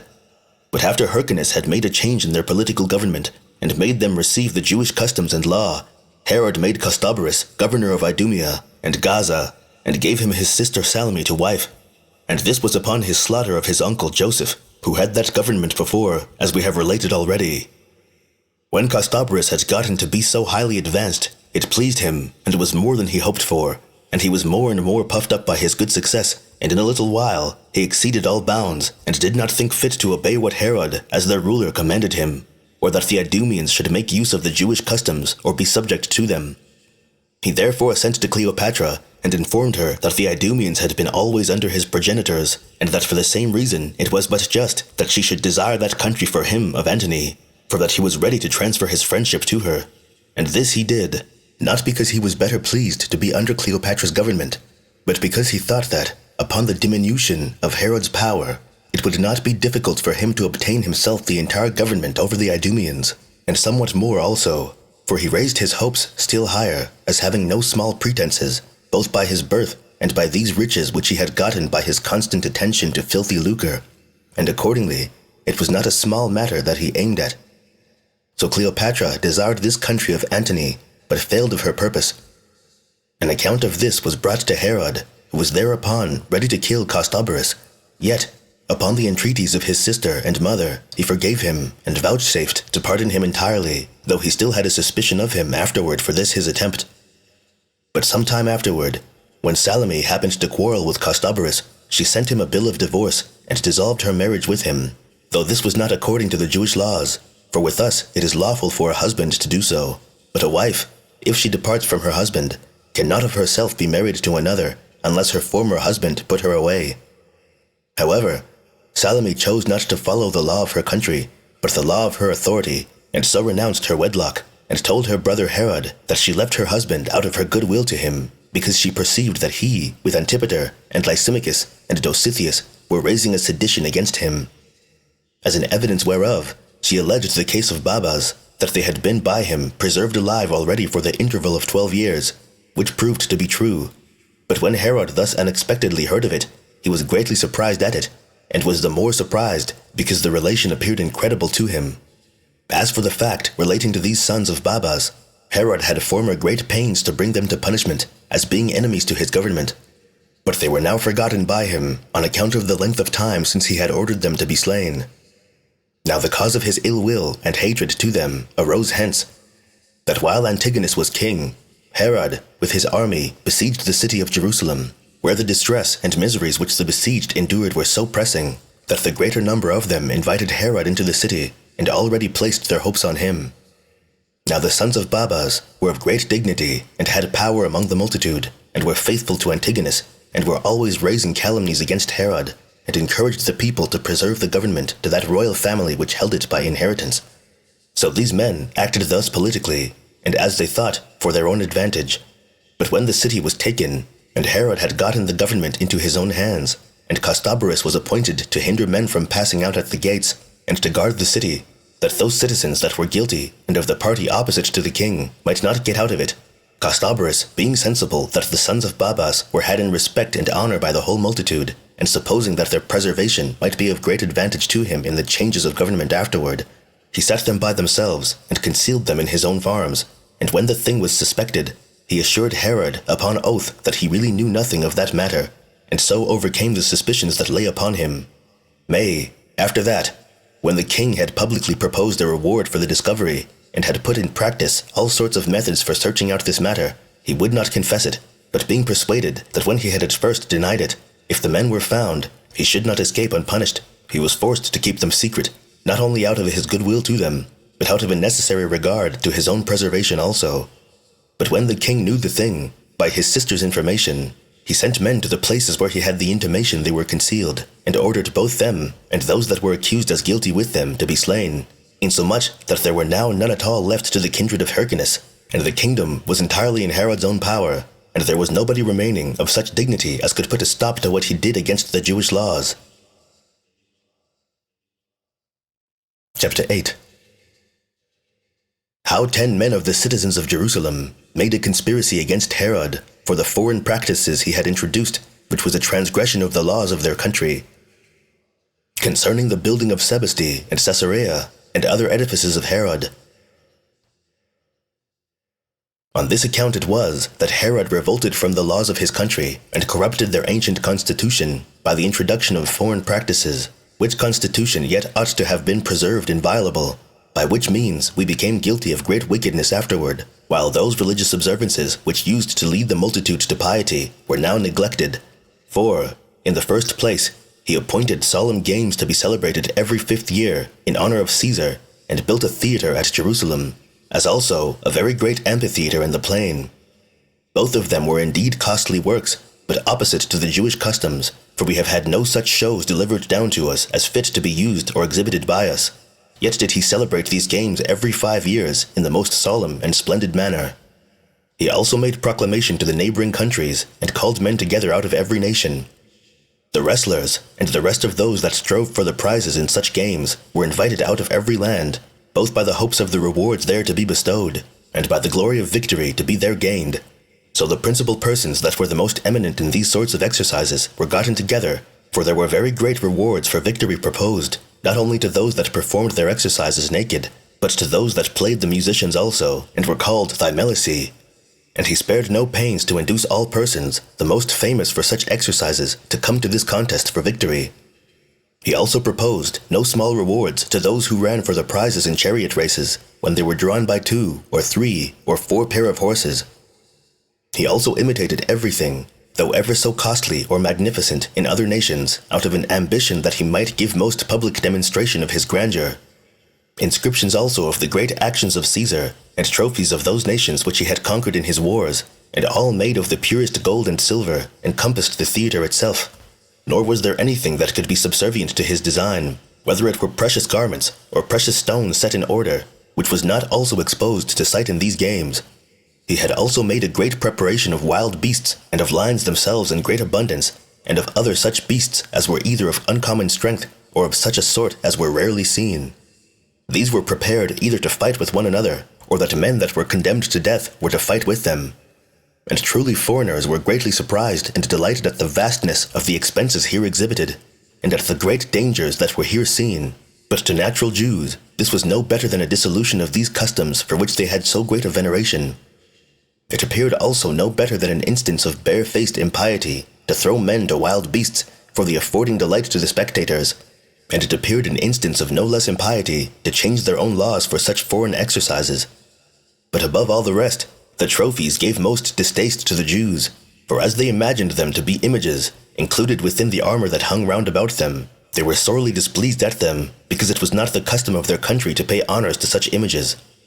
Nor was Herod unacquainted with the disturbances they were under, and, as he thought it unseasonable to use violence with them, so he spake to some of them by way of consolation, and in order to free them from that superstitious fear they were under. Yet could not he satisfy them, but they cried out with one accord, out of their great uneasiness at the offenses they thought he had been guilty of, that although they should think of bearing all the rest, yet would they never bear images of men in their city, meaning the trophies, because this was disagreeable to the laws of their country. Now when Herod saw them in such a disorder, and that they would not easily change their resolution unless they received satisfaction in this point, he called to him the most eminent men among them, and brought them upon the theater, and showed them the trophies, and asked them what sort of things they took these trophies to be. And when they cried out that they were the images of men, he gave order that they should be stripped of these outward ornaments which were about them, and showed them the naked pieces of wood, which pieces of wood, now without any ornament, became matter of great sport and laughter to them, because they had before always had the ornaments of images themselves in derision. When therefore Herod had thus got clear of the multitude, and had dissipated the vehemency of passion under which they had been, the greatest part of the people were disposed to change their conduct, and not to be displeased at him any longer.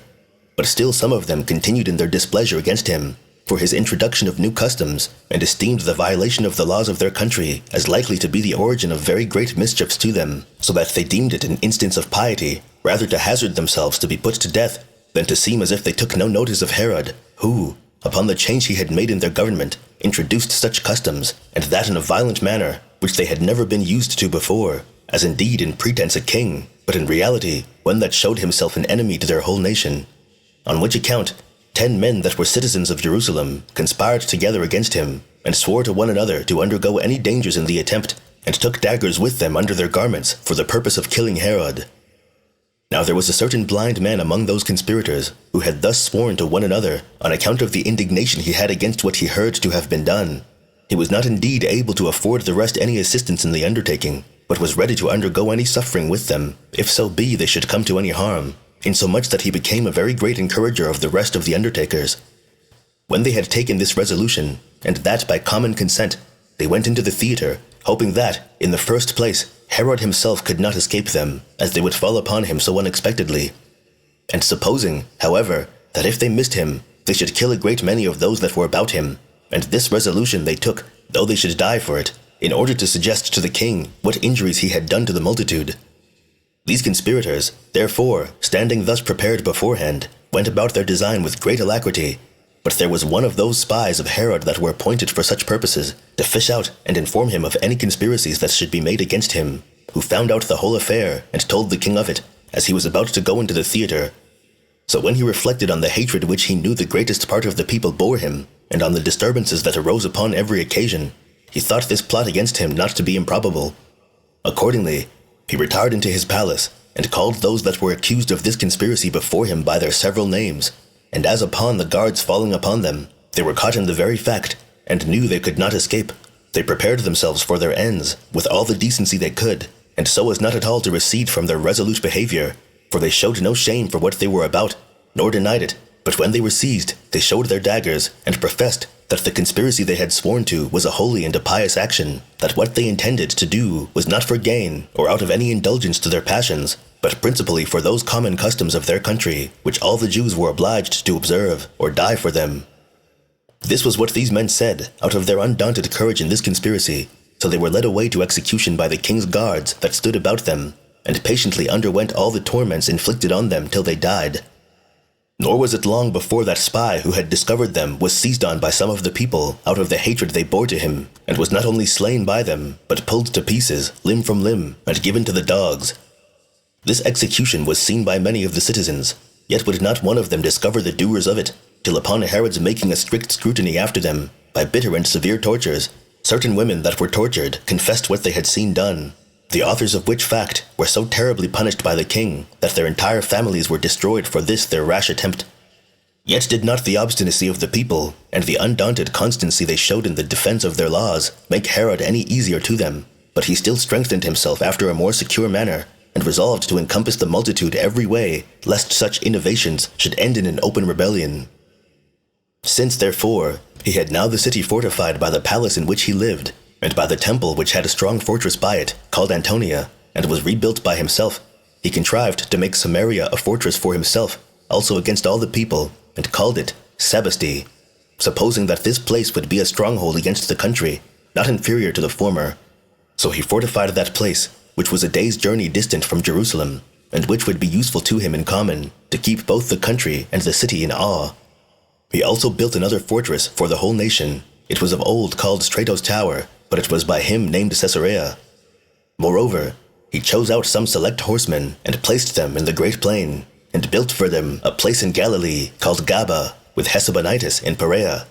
And these were the places which he particularly built, while he was always inventing somewhat further for his own security, and encompassing the whole nation with guards, that they might by no means get from under his power, nor fall into tumults, which they did continually upon any small commotion, and that if they did make any commotions, he might know of it, while some of his spies might be upon them from the neighborhood, and might both be able to know what they were attempting, and to prevent it.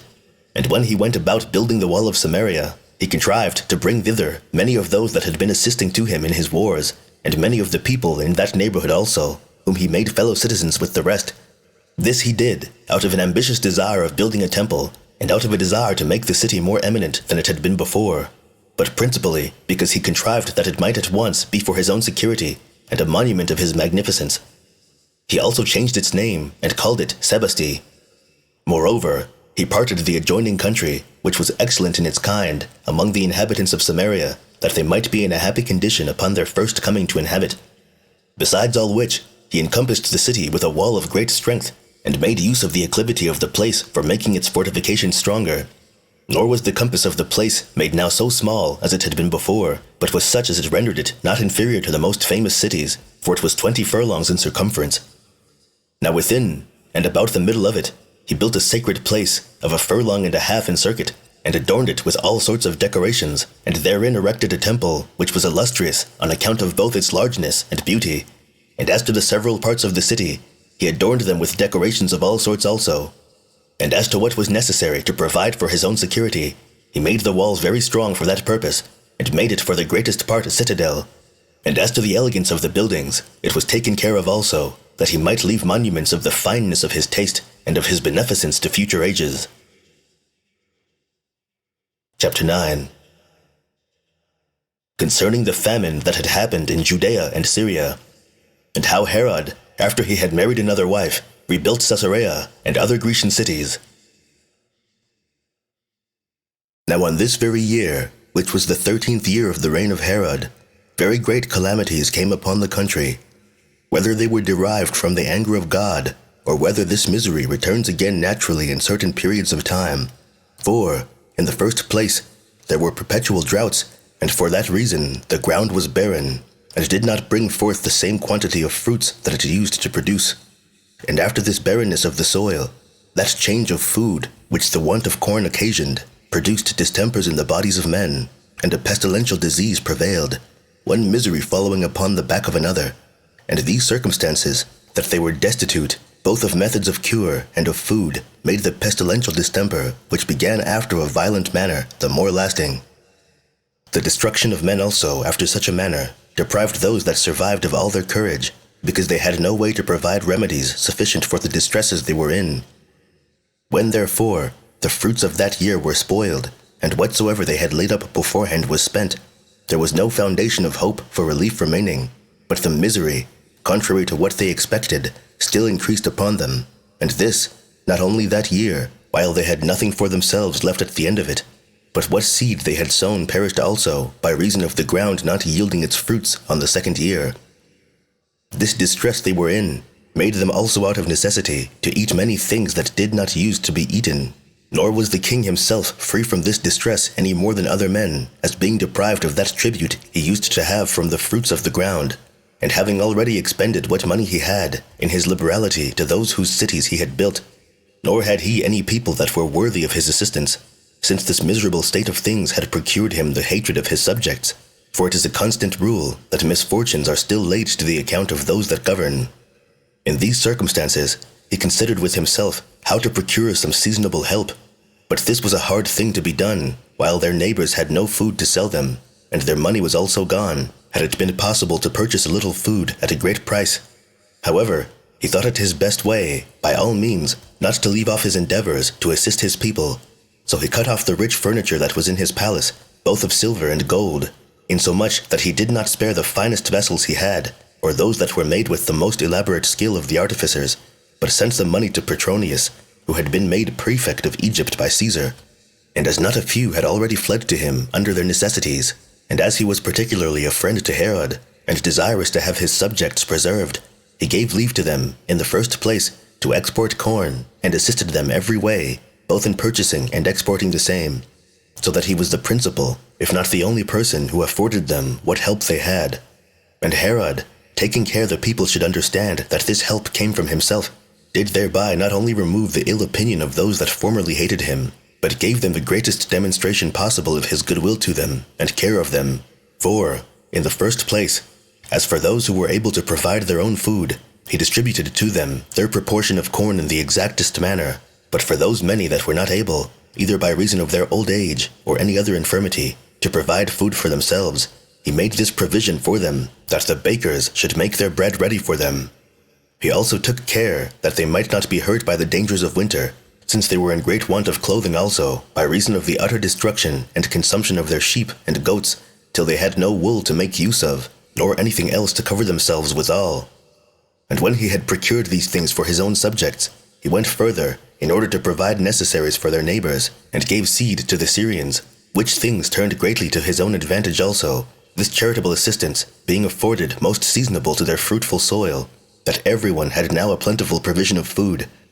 Upon the whole, when the harvest of the land was approaching, he sent no fewer than 50,000 men, whom he had sustained, into the country, by which means he both repaired the afflicted condition of his own kingdom with great generosity and diligence, and lightened the afflictions of his neighbors who were under the same calamities. For there was nobody who had been in want that was left destitute of a suitable assistance by him. Nay, further, there were neither any people, nor any cities, nor any private men who were to make provision for the multitudes, and on that account were in want of support and had recourse to him, but received what they stood in need of, insomuch that it appeared upon computation that the number of cori of wheat of 10 Attic medimni apiece that were given to foreigners amounted to 10,000, and the number that was given in his own kingdom was 80,000. Now it happened that this care of his, and this seasonable benefaction, had such influence on the Jews, and was so cried up among other nations, as to wipe off that old hatred which his violations of some of their customs during his reign had procured him among all the nation, and that this liberality of his assistance in this their greatest necessity was full satisfaction for all that he had done of that nature, as it also procured him great fame among foreigners, and it looked as if these calamities that afflicted his land to a degree plainly incredible came in order to raise his glory, and to be to his great advantage, for the greatness of his liberality in these distresses, which he now demonstrated beyond all expectation, did so change the disposition of the multitude towards him, that they were ready to suppose he had been from the beginning not such a one as they had found him to be by experience, but such a one as the care he had taken of them in supplying their necessities proved him now to be. About this time it was that he sent 500 chosen men out of the guards of his body as auxiliaries to Caesar, whom Aelius Gallus led to the Red Sea, and who were of great service to him there. When, therefore, his affairs were thus improved, and were again in a flourishing condition, he built himself a palace in the upper city, raising the rooms to a very great height, and adorning them with the most costly furniture of gold, and marble seats, and beds, and these were so large that they could contain very many companies of men. These apartments were also of distinct magnitudes, and had particular names given them. For one apartment was called Caesar's, and the other Agrippa's. He also fell in love again, and married another wife, not suffering his reason to hinder him from living as he pleased. The occasion of this marriage was as follows. There was one Simon, a citizen of Jerusalem, the son of one Boethus, a citizen of Alexandria, and a priest of great note there. This man had a daughter, who was esteemed the most beautiful woman of that time. And when the people of Jerusalem began to speak much in her commendation, it happened that Herod was much affected with what was said of her. And when he saw the damsel, he was smitten with her beauty. Yet did he entirely reject the thoughts of using his authority to abuse her, as believing, what was the truth, that by so doing he should be stigmatized for violence and tyranny. And so he thought it best to take the damsel to wife. And while Simon was of a dignity too inferior to be allied to him, but still too considerable to be despised, he governed his inclinations after the most prudent manner, by augmenting the dignity of the family, and making them more honorable. So he immediately deprived Jesus, the son of Phabit, of the high priesthood, and conferred that dignity on Simon, and so joined in affinity with him by marrying his daughter. When this wedding was over, he built another citadel in that place where he had conquered the Jews, when he was driven out of his government, and Antigonus enjoyed it. This citadel is distant from Jerusalem about 60 furlongs. It was strong by nature, and fit for such a building. It is a sort of moderate hill, raised to a farther height by the hand of man, till it was the shape of a woman's breast. It is encompassed with circular towers, and it hath a straight ascent up to it, which ascent is composed of steps of polished stones, in number 200. Within it are royal and very rich apartments, of a structure that provided both for security and for beauty.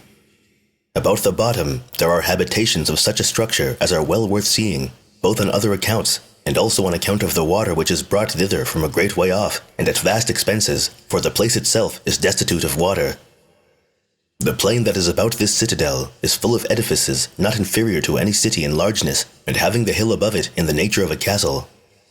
And now, when all Herod's designs had succeeded according to his hopes, he had not the least suspicion that any troubles could arise in his kingdom, because he kept his people obedient, as well by the fear they stood in of him, for he was implacable in the affliction of his punishments, as by the provident care he had shown towards them, after the most magnanimous manner, when they were under their distresses. But still he took care to have external security for his government, as a fortress against his subjects, for the orations he made to the cities were very fine, and full of kindness, and he cultivated a seasonable good understanding with their governors, and bestowed presents on every one of them, inducing them thereby to be more friendly to him, and using his magnificent dispositions so as his kingdom might be the better secured to him. and this till all his affairs were every way more and more augmented.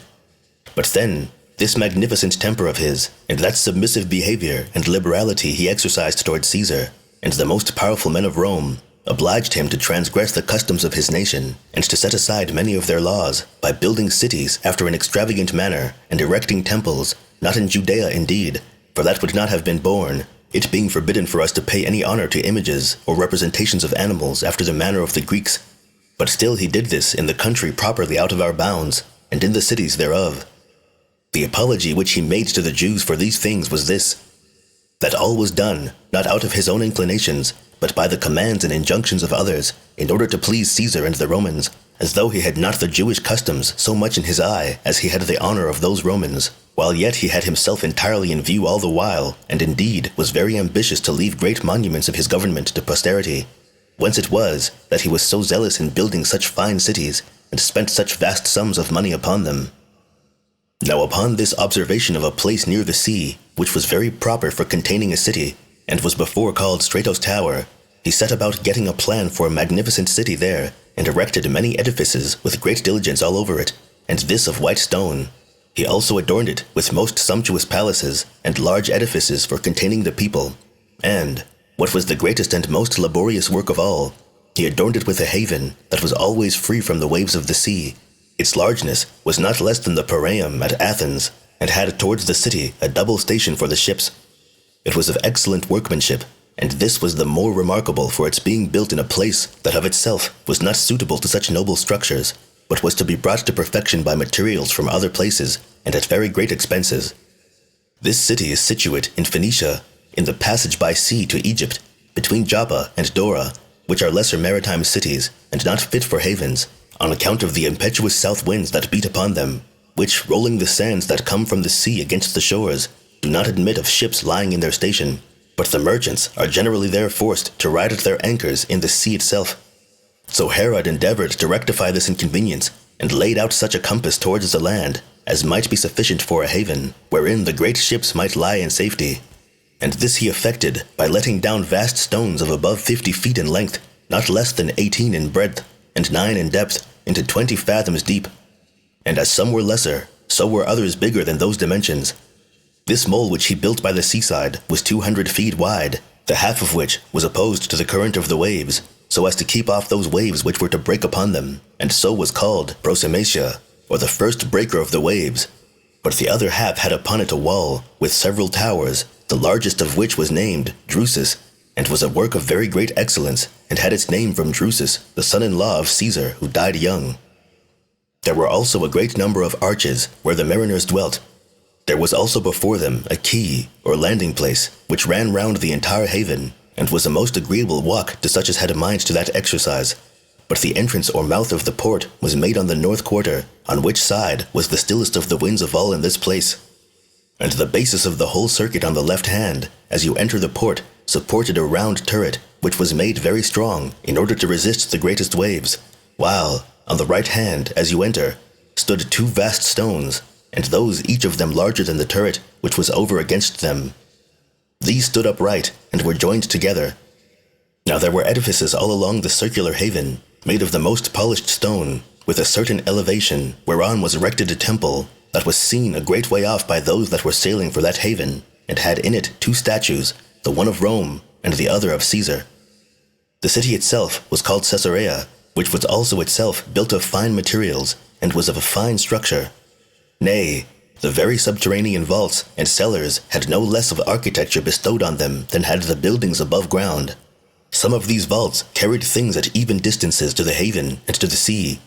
but one of them ran obliquely, and bound all the rest together, that both the rain and the filth of the citizens were together carried off with ease, and the sea itself, upon the flux of the tide from without, came into the city, and washed it all clean. Herod also built therein a theatre of stone, and on the south quarter, behind the port, an amphitheatre also, capable of holding a vast number of men, and conveniently situated for a prospect to the sea. So this city was thus finished in 12 years, during which time the king did not fail to go on both with the work and to pay the charges that were necessary. Chapter 10. How Herod sent his sons to Rome, How also he was accused by Zenodorus and the Gadarenes, but was cleared of what they accused him of, and withal gained to himself the goodwill of Caesar. Concerning the Pharisees, the Essenes, and Manahem.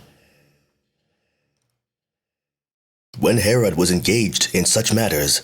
and when he had already re-edified Sebaste, Samaria, he resolved to send his sons Alexander and Aristobulus to Rome, to enjoy the company of Caesar, who, when they came thither, lodged at the house of Pollio, who was very fond of Herod's friendship, and they had to leave to lodge in Caesar's own palace, for he received these sons of Herod with all humanity, and gave Herod leave to give his kingdom to which of his sons he pleased. And, besides all this, he bestowed on him Trachon, and Batanea, and Auranitis, which he gave him on the occasion following. One Zenodorus had hired what was called the house of Lysanias, who, as he was not satisfied with its revenues, became a partner with the robbers that inhabited the Trachonites, and so procured him a larger income. For the inhabitants of those places lived in a mad way, and pillaged the country of the Damascenes, while Zenodorus did not restrain them, but partook of the prey they acquired. Now as the neighboring people were hereby great sufferers, they complained to Varro, who was then president of Syria, and entreated him to write to Caesar about this injustice of Zenodorus.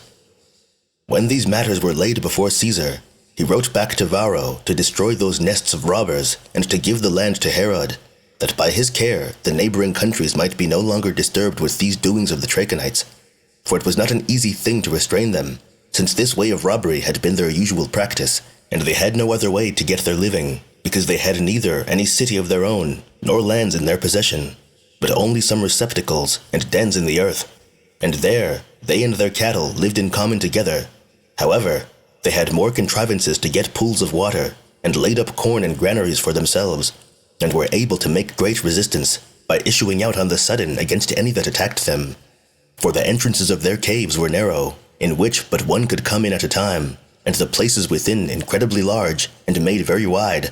But the ground over their habitations was not very high, but rather on a plain, while the rocks are altogether hard and difficult to be entered upon, unless anyone gets into the plain road by the guidance of another, for these roads are not straight, but have several revolutions.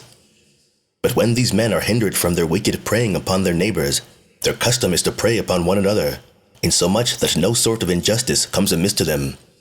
But when Herod had received this grant from Caesar, and was come into this country, he procured skillful guides, and put a stop to their wicked robberies, and procured peace and quietness to the neighboring people.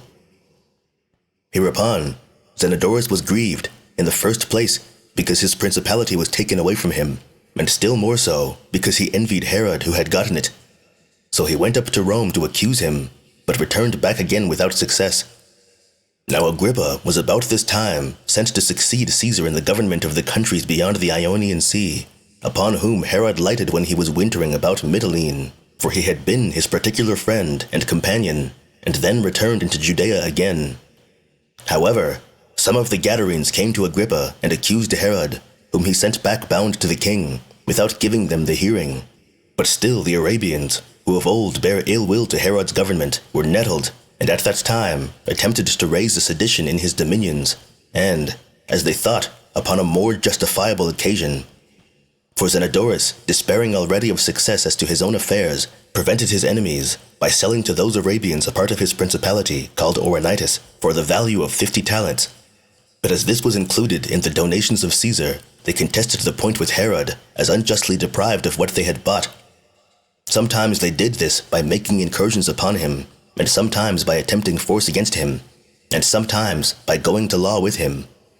Moreover, they persuaded the poorer soldiers to help them, and were troublesome to him, out of a constant hope that they should reduce the people to raise a sedition. In which designs, those that are in the most miserable circumstances of life are still the most earnest. And although Herod had been a great while apprised of these attempts, yet did not he indulge any severity to them, but by rational methods aimed to mitigate things, as not willing to give any handle for tumults.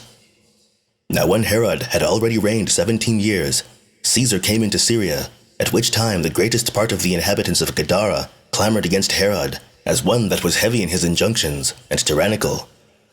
These reproaches they mainly ventured upon by the encouragement of Zenodorus, who took his oath that he would never leave Herod till he had procured that they should be severed from Herod's kingdom, and joined to Caesar's province,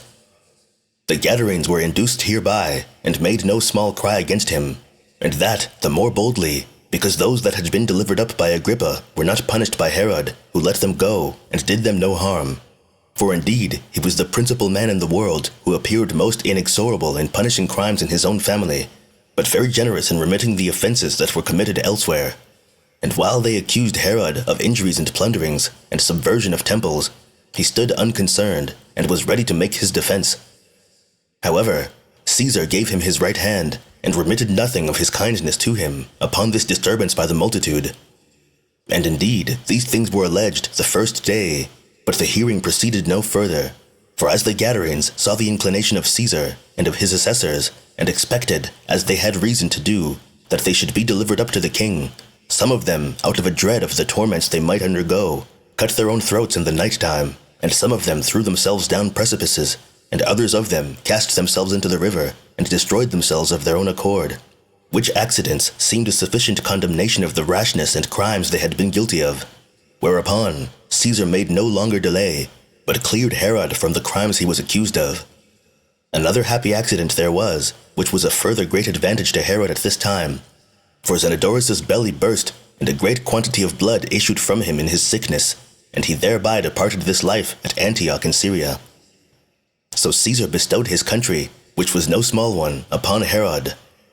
It lay between Trajan and Galilee, and contained Eulitha and Panias, and the country round about. He also made him one of the procurators of Syria, and commanded that they should do everything with his approbation. And, in short, he arrived at that pitch of felicity, that whereas there were but two men that governed the vast Roman Empire, first Caesar, and then Agrippa, who was his principal favorite, Caesar preferred no one to Herod besides Agrippa, and Agrippa made no one his greater friend than Herod besides Caesar.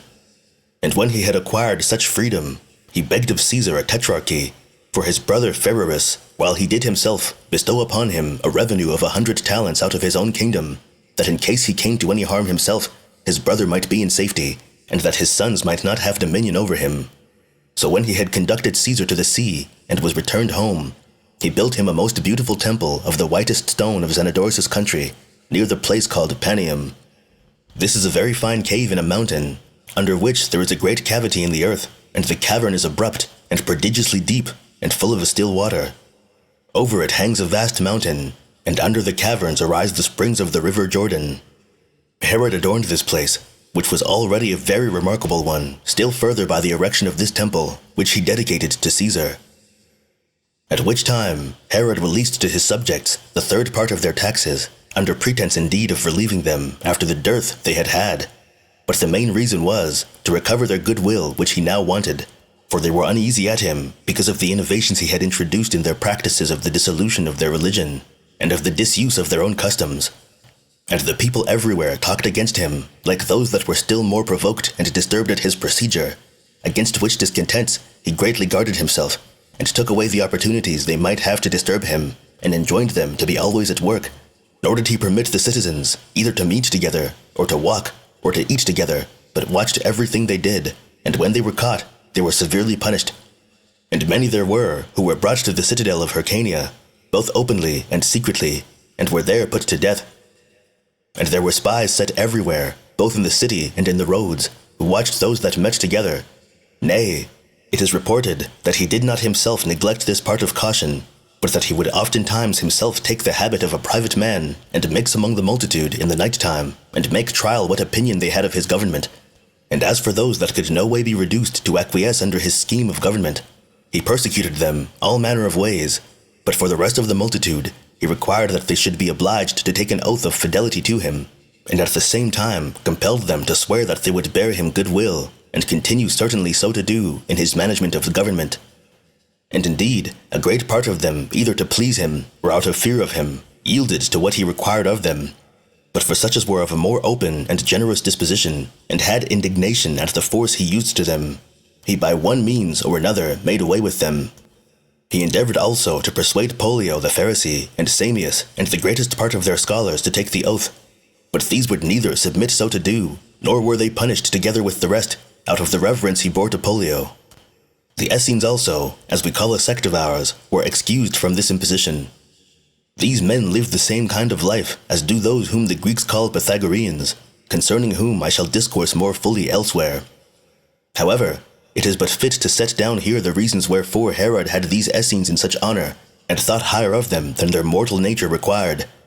Nor will this account be unsuitable to the nature of this history, as it will show the opinion men had of these Essenes. Now there was one of these Essenes, whose name was Menahem, who had this testimony, that he not only conducted his life after an excellent manner, but had the foreknowledge of future events given him by God also. This man once saw Herod, when he was a child, and going to school, and saluted him as king of the Jews. But he, thinking that either he did not know him, or that he was in jest, put him in mind that he was but a private man. But Menahem smiled to himself, and clapped him on his backside with his hand, and said, However that be, thou wilt be king, and wilt begin thy reign happily, for God finds thee worthy of it. And do thou remember the blows that Menahem hath given thee, as being a signal of the change of thy fortune. And truly this will be the best reasoning for thee, that thou love justice towards men, and piety towards God, and clemency towards thy citizens. Yet do I know how thy whole conduct will be, that thou wilt not be such a one, for thou wilt excel all men in happiness, and obtain an everlasting reputation, but wilt forget piety and righteousness. And these crimes will not be concealed from God at the conclusion of thy life, when thou wilt find that he will be mindful of them, and punish thee for them. Now at that time, Herod did not at all attend to what Menahem said, as having no hopes of such advancement. But a little afterward, when he was so fortunate as to be advanced to the dignity of a king, and was in the height of his dominion, he sent for Menahem, and asked him how long he should reign. Menahem did not tell him the full length of his reign, wherefore, upon that silence of his, he asked him further, whether he should reign 10 years or not. He replied, Yes, 20, nay, 30 years, but did not assign the just determinate limit of his reign. Herod was satisfied with these replies, and gave Menahem his hand, and dismissed him. And from that time he continued to honor all the Essenes. We have thought it proper to relate these facts to our readers, how strange soever they be, and to declare what hath happened among us, because many of these Essenes have by their excellent virtue been thought worthy of this knowledge of divine revelations. Chapter 11. How Herod rebuilt the temple, and raised it higher, and made it more magnificent than it was before, and also concerning that tower which he called Antonia. And now Herod, in the 18th year of his reign, and after the acts already mentioned, undertook a very great work, that is, to build of himself the temple of God, and make it larger in compass, and to raise it to a most magnificent altitude, as esteeming it to be the most glorious of all his actions, as it really was, to bring it to perfection, and that this would be sufficient for an everlasting memorial of him. But as he knew the multitude were not ready nor willing to assist him in so vast a design, he thought to prepare them first by making a speech to them, and then set about the work itself. So he called them together, and spake thus to them, I think I need not speak to you, my countrymen, about such other works as I have done since I came to this kingdom, although I may say they have been performed in such a manner as to bring more security to you than glory to myself. For I have neither been negligent in the most difficult times about what tended to ease your necessities, nor have the buildings I have made been so proper to preserve me as yourselves from injuries. And I imagine that with God's assistance I have advanced the nation of the Jews to a degree of happiness which they never had before, and for the particular edifices belonging to your own country, and to your own cities, as also to those cities that we have lately acquired, which we have erected and greatly adorned, and thereby augmented the dignity of your nation. It seems to me a needless task to enumerate them to you, since you well know them yourselves. But as to that undertaking which I have a mind to set about at present, and which will be a work of the greatest piety and excellence that can possibly be undertaken by us, I will now declare it to you.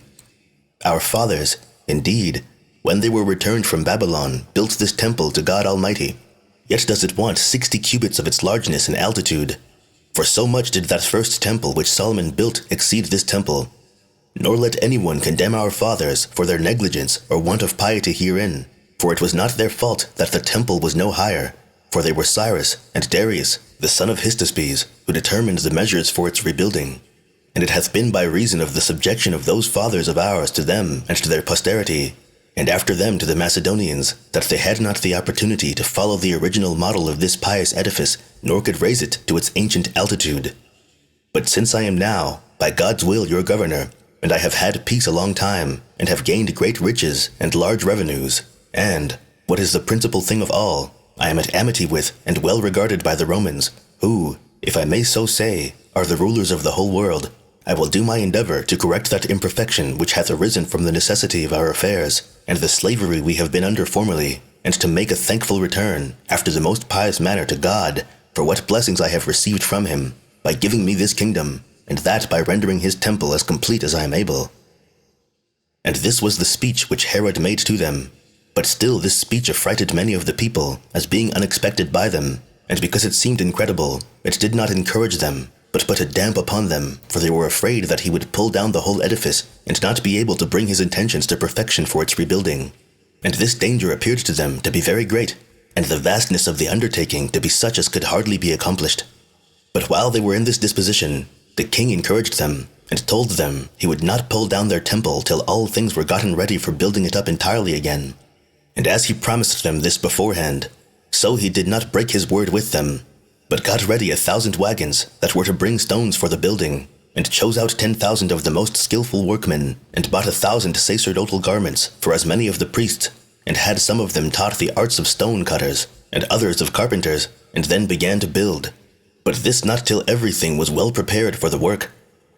So Herod took away the old foundations, and laid others, and erected the temple upon them, being in length 100 cubits, and in height 20 additional cubits, which 20, upon the sinking of their foundations, fell down. And this part it was that we resolved to raise again in the days of Nero. Now the temple was built of stones that were white and strong, and each of their length was 25 cubits, their height was 8, and their breadth about 12.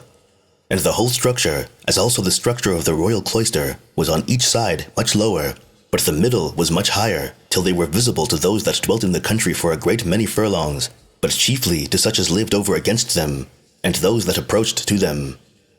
The temple had doors also at the entrance, and lintels over them, of the same height with the temple itself. They were adorned with embroidered veils, with their flowers of purple, and pillars interwoven.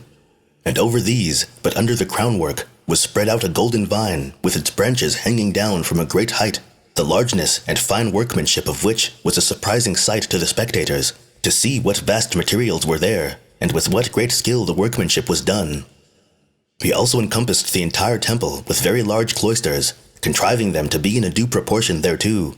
And he laid out larger sums of money upon them than had been done before him, till it seemed that no one else had so greatly adorned the temple as he had done. There was a large wall to both the cloisters, which wall was itself the most prodigious work that was ever heard of by man. The hill was a rocky ascent that declined by degrees towards the east parts of the city, till it came to an elevated level. This hill it was which Solomon, who was the first of our kings, by divine revelation, encompassed with a wall. It was of excellent workmanship upwards, and round the top of it. He also built a wall below, beginning at the bottom, which was encompassed by a deep valley, and at the south side he laid rocks together, and bound them one to another with lead, and included some of the inner parts, till it proceeded to a great height, and till both the largeness of the square edifice and its altitude were immense, and till the vastness of the stones in the front were plainly visible on the outside, yet so that the inward parts were fastened together with iron, and preserved the joints immovable for all future times. When this work for the foundation was done in this manner, and joined together as part of the hill itself, to the very top of it, he wrought it all into one outward surface, and filled up the hollow places which were about the wall, and made it a level on the external upper surface, and a smooth level also. This hill was walled all around, and encompassed 4 furlongs, the distance of each angle containing in length a furlong. But within this wall, and on the very top of all, there ran another wall of stone also, having, on the east quarter, a double cloister of the same length with the wall, in the midst of which was the temple itself. The cloister looked to the gates of the temple, and it had been adorned by many kings in former times. And round about the entire temple were fixed the spoils taken from barbarous nations. All these had been dedicated to the temple by Herod, with the addition of these he had taken from the Arabians. Now on the north side of the temple was built a citadel, whose walls were square and strong and of extraordinary firmness. This citadel was built by the kings of the Asmonean race, who were also high priests before Herod, and they called it the Tower, in which were reposited the vestments of the high priest, which the high priest only put on at the time when he was to offer sacrifice. These vestments King Herod kept in that place, and after his death they were under the power of the Romans, until the time of Tiberius Caesar, under whose reign Vitellius, the president of Syria, when he once came to Jerusalem and had been most magnificently received by the multitude, he had a mind to make them some requital for the kindness they had shown him. So, upon their petition to have those holy vestments in their own power, he wrote about them to Tiberius Caesar, who granted his request. And this their power over the sacerdotal vestments continued with the Jews till the death of King Agrippa. But after that, Cassius Longinus, who was president of Syria, and Cuspius Fadus, who was procurator of Judea, enjoined the Jews to reposit those vestments in the tower of Antonia, for that they ought to have them in their power as they formerly had. However, the Jews sent ambassadors to Claudius Caesar to intercede with him for them, upon whose coming King Agrippa, Jr., being then at Rome, asked for and obtained the power over them from the emperor, who gave command to Vitellius, who was then commander in Syria, to give them it accordingly. Before that time, they were kept under the seal of the high priest and of the treasurers of the temple, which treasurers, the day before a festival, went up to the Roman captain of the temple guards, and viewed their own seal, and received the vestments, and again when the festival was over, they brought it to the same place, and showed the captain of the temple guards their seal, which corresponded with his seal, and reposited them there. And that these things were so, the afflictions that happened to us afterwards about them are sufficient evidence. But for the tower itself, when Herod, the king of the Jews, had fortified it more firmly than before, in order to secure and guard the temple, he gratified Antonius, who was his friend, and the Roman ruler, and then gave it the name of the Tower of Antonia. Now in the western quarter of the enclosures of the temple there were 4 gates. The first led to the king's palace, and went to a passage over the intermediate valley. 2 more led to the suburbs of the city, and the last led to the other city, where the road descended down into the valley by a great number of steps, and thence up again by the ascent. For the city lay over against the temple in the manner of a theatre, and was encompassed with a deep valley along the entire south quarter. But the 4th front of the temple, which was southward, had indeed itself gates in its middle, as also it had the royal cloisters, with 3 walks, which reached in length from the east valley unto that on the west, for it was impossible it should reach any farther. And this cloister deserves to be mentioned better than any other under the sun, for while the valley was very deep, and its bottom could not be seen, if you looked from above into the depth, this farther vastly high elevation of the cloister stood upon that height, insomuch that if anyone looked down from the top of the battlements, or down both those altitudes, he would be giddy, while his sight could not reach to such an immense depth. This cloister had pillars that stood in 4 rows one over against the other, all along, for the 4th row was interwoven into the wall, which also was built of stone, and the thickness of each pillar was such that 3 men might, with their arms extended, fathom it round, and join their hands again, while its length was 27 feet, with a double spiral at its basis. And the number of all the pillars in that court was 162. Their chapiters were made with sculptures after the Corinthian order, and caused amazement to the spectators, by reason of the grandeur of the whole. These 4 rows of pillars included 3 intervals for walking in the middle of this cloister, 2 of which walks were made parallel to each other, and were contrived after the same manner. The breadth of each of them was 30 feet, the length was a furlong, and the height 50 feet. But the breadth of the middle part of the cloister was 1.5 of the other, and the height was double, for it was much higher than those on each side. But the roofs were adorned with deep sculptures in wood, representing many sorts of figures. The middle was much higher than the rest, and the wall of the front was adorned with beams resting upon pillars that were interwoven into it, and that front was all of polished stone, insomuch that its fineness, to such as had not seen it, was incredible, and to such as had seen it, was greatly amazing. Thus was the first enclosure, in the midst of which, and not far from it, was the second, to be gone up to by a few steps. This was encompassed by a stone wall for a partition, with an inscription which forbade any foreigner to go in under pain of death. Now this inner enclosure had on its southern and northern quarters 3 gates, equally distant from one another, but on the east quarter, towards the sun rising, there was 1 large gate, through which such as were pure came in, together with their wives. But the temple farther inward in that gate was not allowed to the women, but still more inward was there a 3rd court of the temple, wherein too it was not lawful for any but the priests alone to enter. The temple itself was within this, and before that temple was the altar, upon which we offer our sacrifices and burnt offerings to God. Into none of these 3 did King Herod enter, for he was forbidden, because he was not a priest, However, he took care of the cloisters and the outer enclosures, and these he built in 8 years. But the temple itself was built by the priests in a year and 6 months, upon which all the people were full of joy, and presently they returned thanks, in the first place to God, and in the next place for the alacrity the king had shown. They feasted and celebrated this rebuilding of the temple, and for the king he sacrificed 300 oxen to God, as did the rest, everyone according to his ability, the number of which sacrifices is not possible to set down, for it cannot be that we should truly relate it. For at the same time, with this celebration for the work about the temple, fell also the day of the king's inauguration, which he kept of an old custom as a festival, and it now coincided with the other, which coincidence of them both made the festival most illustrious. There was also an occult passage built for the king. It led from Antonia to the inner temple at its eastern gate, over which he also erected for himself a tower, that he might have the opportunity of a subterraneous ascent to the temple, in order to guard against any sedition which might be made by the people against their kings.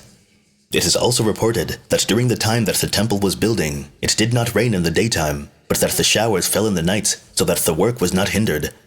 And this our fathers have delivered to us, nor is it incredible, if any have regard to the manifestations of God. And thus was performed the work of the rebuilding of the temple. End of Book 15.